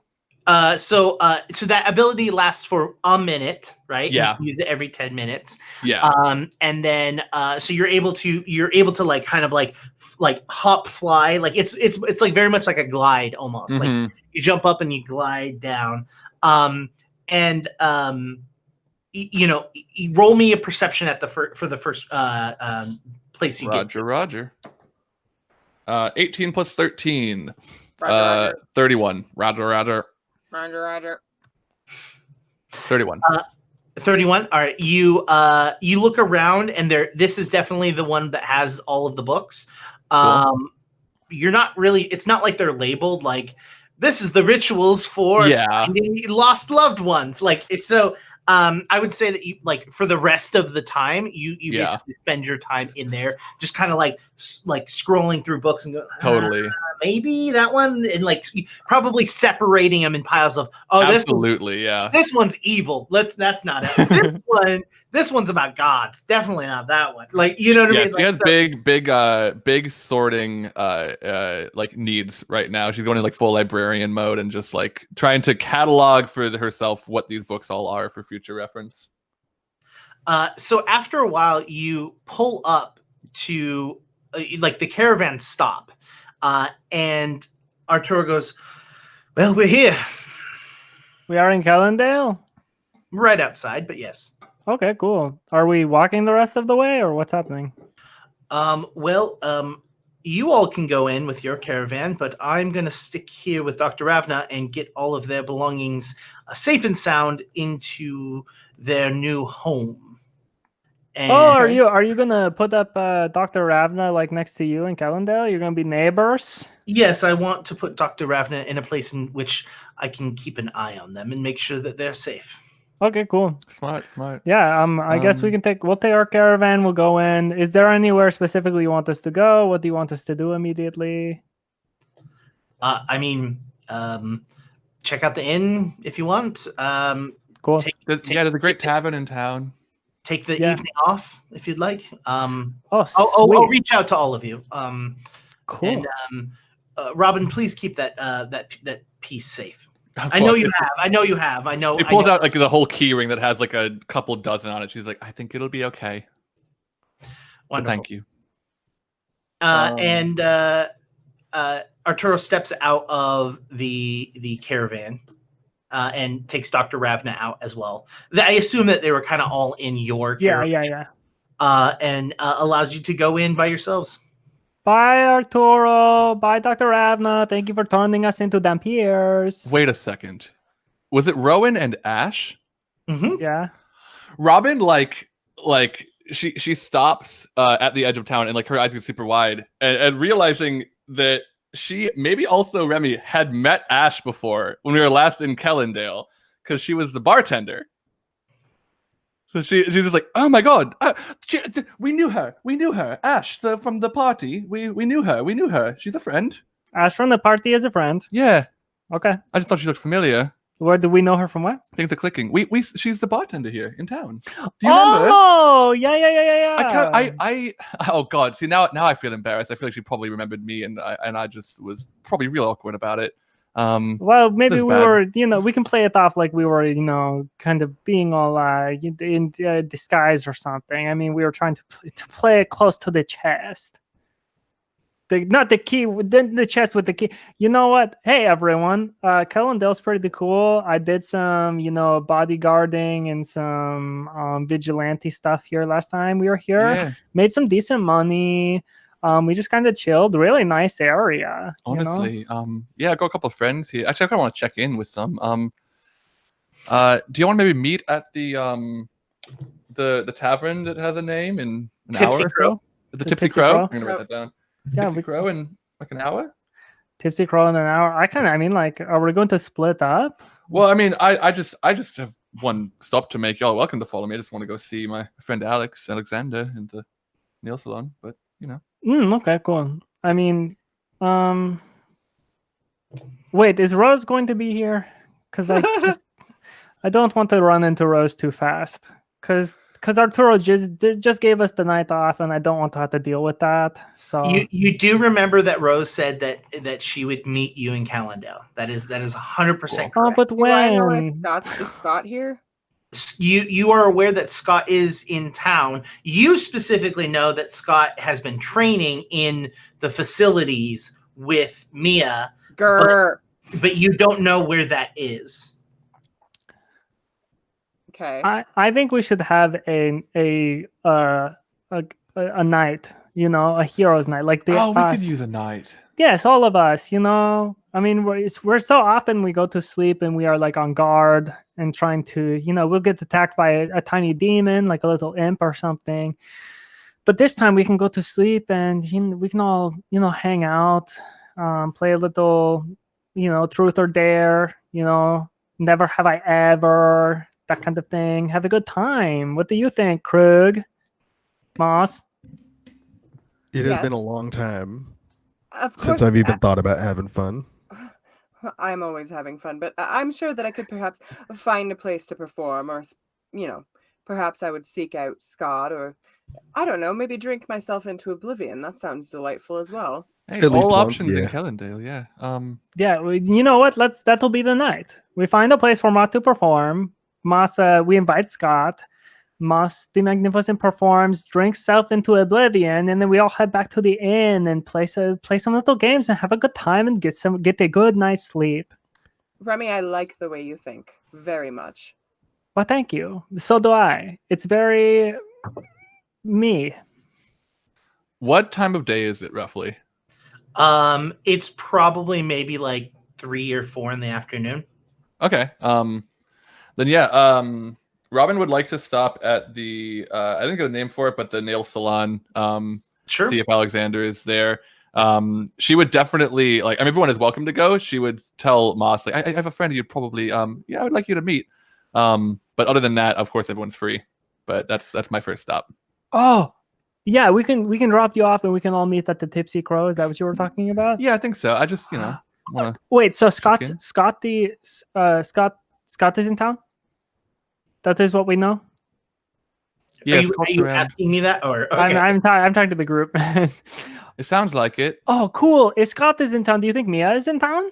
Because we can invite her to come out tonight as well. No, thank That would you. be cool. No, thank you. No, thank you. No, that's thank quite you. all right. No, it's quite all right. Mia can do whatever Mia does. Mia does not need to come out. What? That's a good point. She does not have to come out. I will make that very clear when I ask her and say, "This is totally up to you. You can come out. You don't have to come out." She's not part of the crew. Why would we invite a stranger to come? Well, how are we I'm going to honest. get people into the crew if we don't, Yeah, like her go not out being on part a of the crew is why limb? we invite. Yeah. I mean, at one point, none of us were. We got to be welcoming to people, especially people so like cool and helpful. I mean, she fills a spot that I'm not sure any of us quite do. Also, she's only gotten to see you perform once, Moss. I mean, really, like she hasn't had the full experience. Yeah, she's going to show up and she's going to see you and she'll be like, "Oh my goodness, Moss the Magnificent, you're so good." I highly doubt that that's how she's going to be, but Moss, do you know yourself? You're she has so good. eyes. She's going to see, she's going to hear, and she's going to go, "Oh my goodness, it is Moss the Magnificent." If I you're am worried about quite talented. That is true. You are, and if you're at all worried about her reception of your show, I mean, you adapt on the fly. You could throw something together, maybe targeted a little bit towards a particular part of the audience, Mia. All right, Moss. Perhaps I could bring a giant cat to eat her. Do you have a giant cat? Would that be part of the performance? Like it eats her, and then like a furball coughs her back up. Very cool. That's such a cool idea, Moss. You're thinking outside of the box all the time. Okay, so you pull up as you're having this conversation. I imagine that you were all traveling during this time. Yes. Yeah. And you pull up to what seems to be like the center of the town. And right off to the side, you can see the Tipsy Crow, which is probably the largest single building in like the center of town. You can see it's a 2-story building, and it's it widens and gets larger as it goes back. And that is basically the location in which you can park an entire caravan. Outside of that, it's outside of town that you do that. Roll me perception checks. Oh boy. That is 17. I also got 17. 17. What was that, Moss? 23. 23. Krug? 21. 21. You all are kind of like looking around as you're talking and as you're kind of going in. While some of you had been there, it's actually kind of changed quite a bit since the last time you've been there. You notice that there's a bunch of new businesses that have opened up. The businesses that you see is a place called a Bone Voyage Morgue, the Magic Needle, Chodo's episode of Bob's Burger. Whoa. Can you tell me more about the Magic Needle? Yeah. You keep going. Yeah. I'll list what there There's a pin in that one. That's all. Yeah. Chodo's. Okay, this one's Chodo's Dojo for underprivileged youth. One that is like very poorly, like this one, you're not really sure if it's a storefront or what it is, but you literally just see like a wood placard nailed to the front of it that just says Boom Shack on it. That one's weird. And then you see a hardware store. And that's kind of like the newer. Wait, does the hardware store have a name? It's the hardware store. Cool. Sorry, the hardwood store. Hardwood. Oh. Yeah. And then the other things that you see is Vandry's Theater of Arts. There's a whole entire Red Candle District. There is There's the The four Red Candle. Candle District. The Red Lantern District. Is all of this new from last time we were here, or is it just that it seems So like the stores that I named, Bon Voyage, the Magic Needle, Chodo, the Boom Shack, and the Hardwood store are all new from the last time you were all here. Okay, cool. Is there a temple for Aurora somewhere? Yes, you know that there is a location called the Four Corners Temples of Faith, which is basically a large area in which a lot of the faiths have gathered together, and they work in harmony together. They maintain like a gardening section. Oh, cool. They each have their own like sections where you can go and talk to individual priests, but it is basically it is like the location where like faith happens, right? Apparently, according to Kay Cunning, I don't know if this is information you'd have available to you, but there's also a champion of Aurora in town. So, And a celebrity named Zill earlier. yeah, I've seen that Yeah, too. I'm gonna fight Zell. I've already decided that. I'll help There's you. only room for one performer in this town. I would like to take a stop in at the Magic Needle? Yeah, the Magic Needle, and see what that's about. Just because it sounds like a magic crafting place, which is exactly up my alley. So you find out quickly it's a tattoo parlor. Yeah. yeah. As soon as you like walk up to it, you can see that it is in fact a tattoo parlor. We can get our runic shield tattoos. Do you do magic tattoos by chance, or simply peddling in the mundane? Are you gonna go in and see? Yeah. She doesn't even say hi. She walks in and she like is super excited. And she's like, she tries to hide her disappointment and then asks that question. Yeah. So you walk in and you can see that this place is ran by an alchemist named Lugford. Lugford? Yeah. Lugford? Yeah. Cool. It is an alchemist. I can't remember his ancestry. Wobble cannon. I did not get it before I started because I didn't think you were all going to. Lugford Wobble Cannon. Yeah. Is that not a goblin? Oh, Duskwalker. Duskwalker. There you Cool. go. Yeah. So yeah, there's a Cool. walker named Lugford. Oh, who's no. in there. Cool. No. Oh, so- Gnome. Yeah. Yeah. So we're eye to eye. Just maybe not because I'm short for a gnome, I think, but yeah. Yeah. So he's in there, and I believe also it is ran by an oracle named Azari as well. Sorry. Cool. If you can't tell that we're all reading from chat because chat is Yeah. literally this is the lore in which I live. Yeah. Yeah. A person who has limited brain pattern can only be like, all right, these are the notes I can remember. These are their characters. We're Yeah. shock zoning into someone else's game right now. This is Yeah. cool. Hey, do y'all do any magic infusion in your art, your work here? Jake, do not Yes, know. they say yes. They say yes. They said is yes. it. Okay. Yes. Okay. yes. Cool. Literally the last place I thought any of you would go to, and so I didn't even ask for these characters. Yes, but it's How do not you on not purpose. expect my magic crafter to go to the Magic Needle? Wait, now it's not on purpose though. That's interesting. Oh. Oh well, you have to remember. It's called the Magic Needle. And it's a tattoo parlor. Yeah. I didn't think you would want to go to a tattoo parlor. Of course, is really of what course. it is. Not necessarily Yeah, a magical crafter wanting to go. It's just to a like magic the shop. name of just immediately I'm like, well, that's where I have to go. All right, maybe for assistance we'll be like, we'll put a pin in this. We'll be like, okay, that Put seems really cool. Cool. That's all I wanted to. Yeah, beautiful shop. Do you know? We'll have more information next week. How's that sound? Yeah, cool. Then yeah, I'm still intrigued by the idea of a rune that makes a shield that I can just touch. So Oh, a shield rune. yeah, Yeah, there's yeah. there's. I mean, you have the shield. You cantrip. have the cantrip, yeah. So it I know, wouldn't. but like, yeah. but it's really cool to have like a rune on my body. It's true.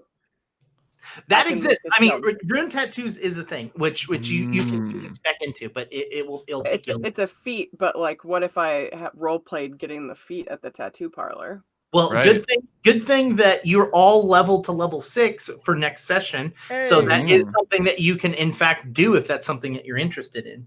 So But that being said, okay, let's say that Robin goes to the Magic Needle. What does everyone else want to do? Well, so Robin's going to the Magic Needle and then is going to end up back at the nail salon. Yeah. I stopped in there for like a second, but I'm going to the nail salon. But you're going to the nail salon. Let's say you go to the Magic Needle and it's currently closed. That they're out for lunch or whatever for the evening. Moss is following Robin. Okay, then Remy's Rory and what's Remy doing? And Remy's gonna go somehow try to find Scott and Mia and invite them both out. Go to center of town and just call out their name. Someone will know. This is a pretty big city, isn't it? Yes, there's a lot of people. It's pretty large. Yeah. Someone's gonna know Scott and Mia. Yeah. Whoa. Before Krug goes off, I'm gonna grab the main kissy box and I'm gonna try and contact Mia and Scott because they both have. Oh, sure. So I'm gonna give it the kiss and be like, "Hello, Scott and Mia, come in."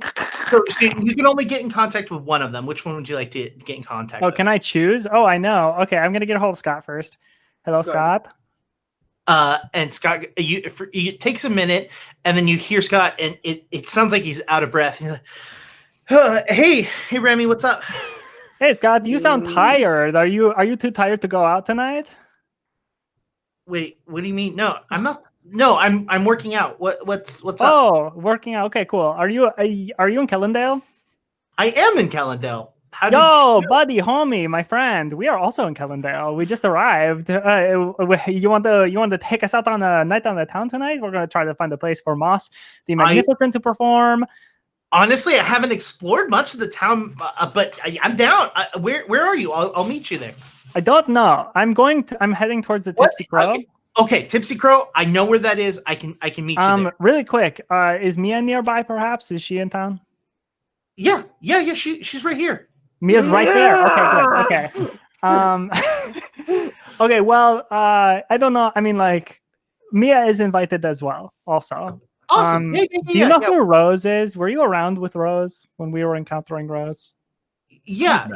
That's right. You were the one who captured her, and then and then you set her free. That's right. Okay, cool. So anyway, Rose is also going to be in town. This is probably going to be very easy for you. I don't know if she's here now, but like if you see her, just avoid her. Try not to let her know like where you are. Don't let her know that we are here yet. I want one free night where I don't have to deal with ROSE Rose. Don't get me wrong. I mean, Rose seems like a fairly nice person, but just one of those people that kind of gets to me. Yeah.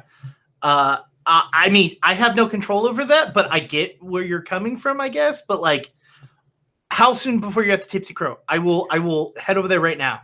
I can be at the. I mean, now that I've got the hold of you, I can be at the Tipsy Crow in like 2 shakes. Cool. I'm like standing right outside the Tipsy Crow.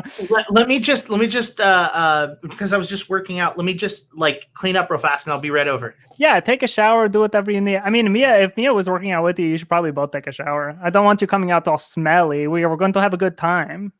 And you just hear Scott laughing. All right. I'll be right there. Okay. Bye. I love you. And I love you. You hear that the line just goes dead. Okay. Me too. Bye. Krug, you're heading to Rory, right? You weren't heading to the fort. The fort. Anyways, you head over to it, and it is a beautiful courtyard. Like it is. It looks almost like it's a competition between each of the individual faiths that are there to like not necessarily one up each other, but to just kind of like show and their dedication of like how well that they can make the world a better place because of their faith and their belonging and like where they stand, right? And of course, all of the faiths that are here are all either neutral or good. There are no evil. Sorry, what? Joke. Yeah. So are these? I don't know how to phrase this. Is each faith in its own like building, or are they just like out in the open?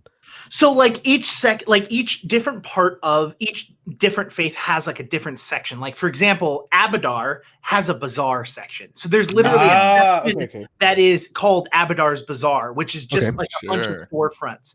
And it's like allows you to go there. Now there's also a garden that exists there that a lot of the nature gods are like, like make sure that they get maintenance and clean. Like the pool of Gozray. Yeah. Like so, each of the different gods. The Gozray Water Park.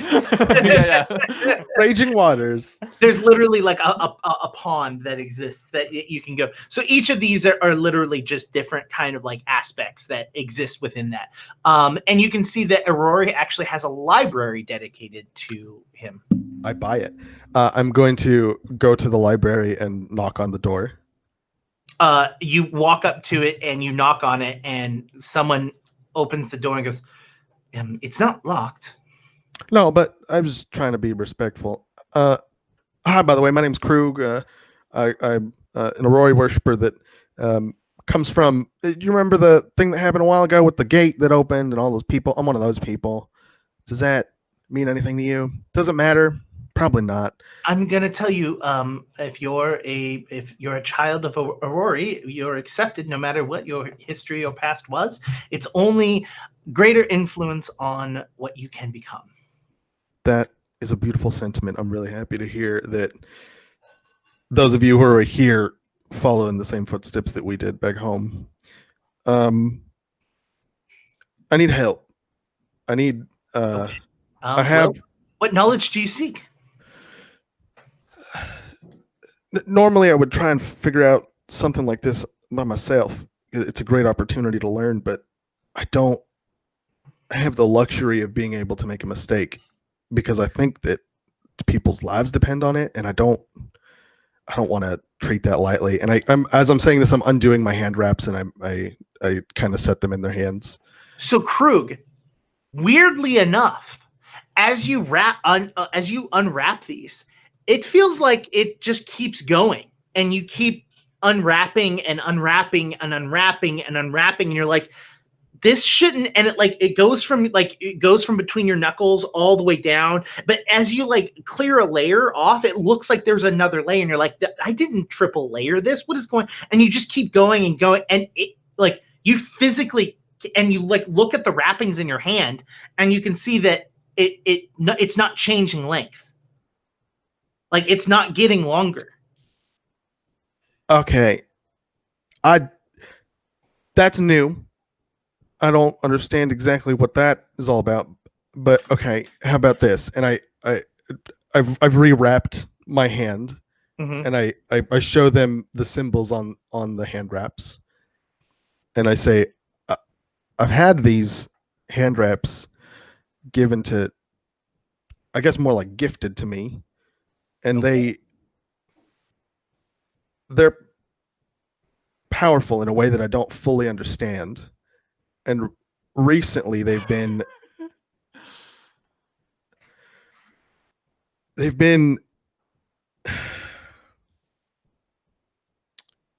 making connections with those who have passed. And I think that they contain their souls. Let me rephrase that. Those who don't have the ability to pass, maybe spirits that are like still here. It's a type of magic that I don't fully comprehend. My point is, I think there are spirits trapped in my hand wraps. I think that I have to do something to get them to be able to move on, to allow them to move on, and I need to know how. So you're looking to find out the best ways for individuals to pass on? Is that? We could start there, sure. Well, my child, I can give you as much information as we have. And you can see them kind of shudder a little bit as they're about to say something. We might not be the best place for you to gather this information, but I am frightened about where might be best for you to find this information.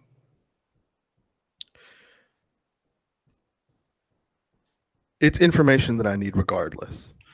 Yes, it's not necessarily that it's a dangerous task, my child. It's just more... Different. Yes, different is definitely a word.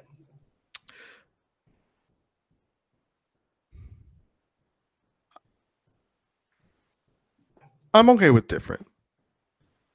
Well, My maybe, past couple months have been different. Different's normal at this point. okay. Well, like I said, you're free to come in here and borrow and look at through any of the books in which we have. But the people that know the most about death that are in town are two very interesting people that work at the morgue. Ah, Yes. One of them's name is Ilawi, and the other is Yonvid. I see. Are these good people, or are these just? I mean, know about death. You're not saying murderers, right? You mean like academically? Yes, is my answer. Sense motive? Go for it. I guess is where I'm going with that. 21. They're 22. I'm bad at math. they're frightened of them, and they do okay. whatever they can to not be around them. Okay. So there are rumors that, people that hang around dead bodies are usually kind of like Sure. frightened as it is. And these people do not only do they not seem like they don't have an issue with it, but they seem to relish in it. Okay, so they're weirded out by people who would willingly have that job.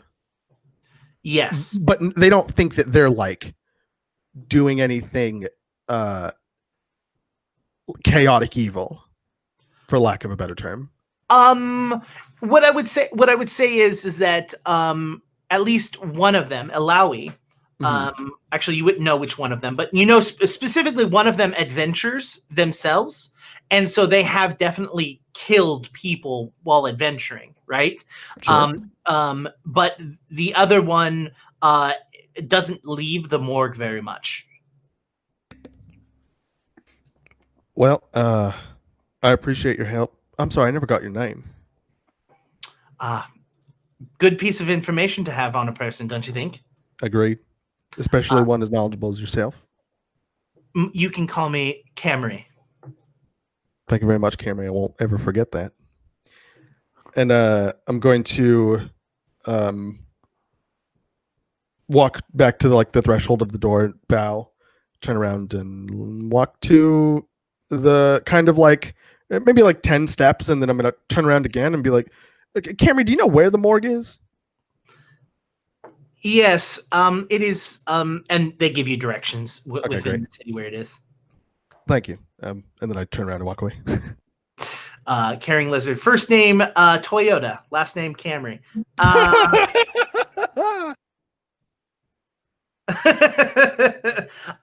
Okay, so what is everyone else doing, right? You wanted to go get your nails done, is that correct? Yeah.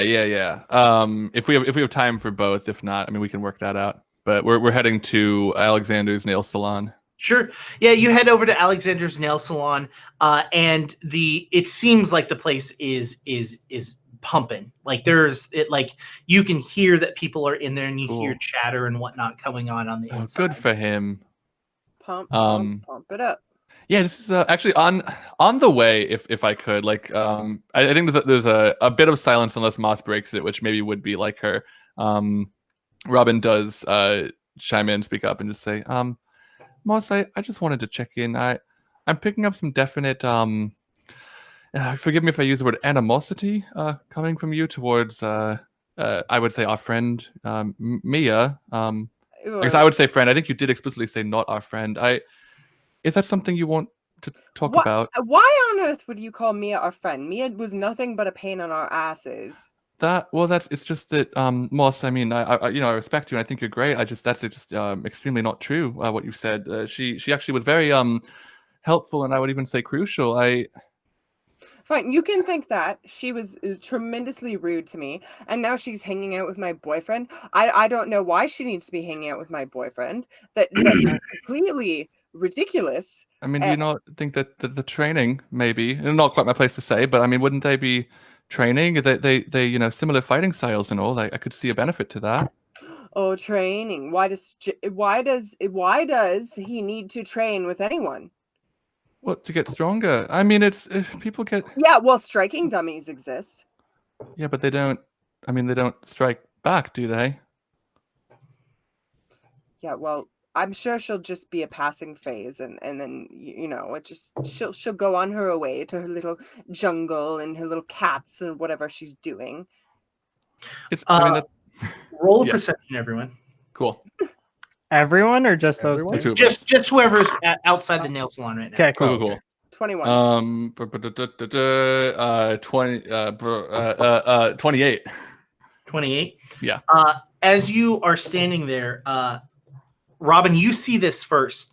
You see Scott and Mia walking down together towards you.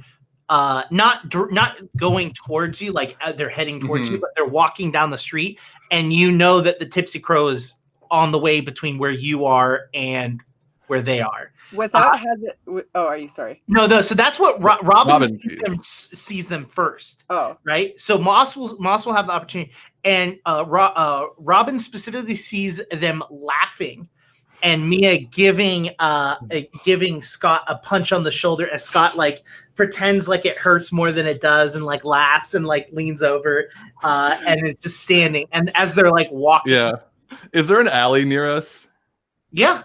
Robin, like, she has like a split second before Moss sees them, and she's trying to decide if it would be better or worse for her to see them right now.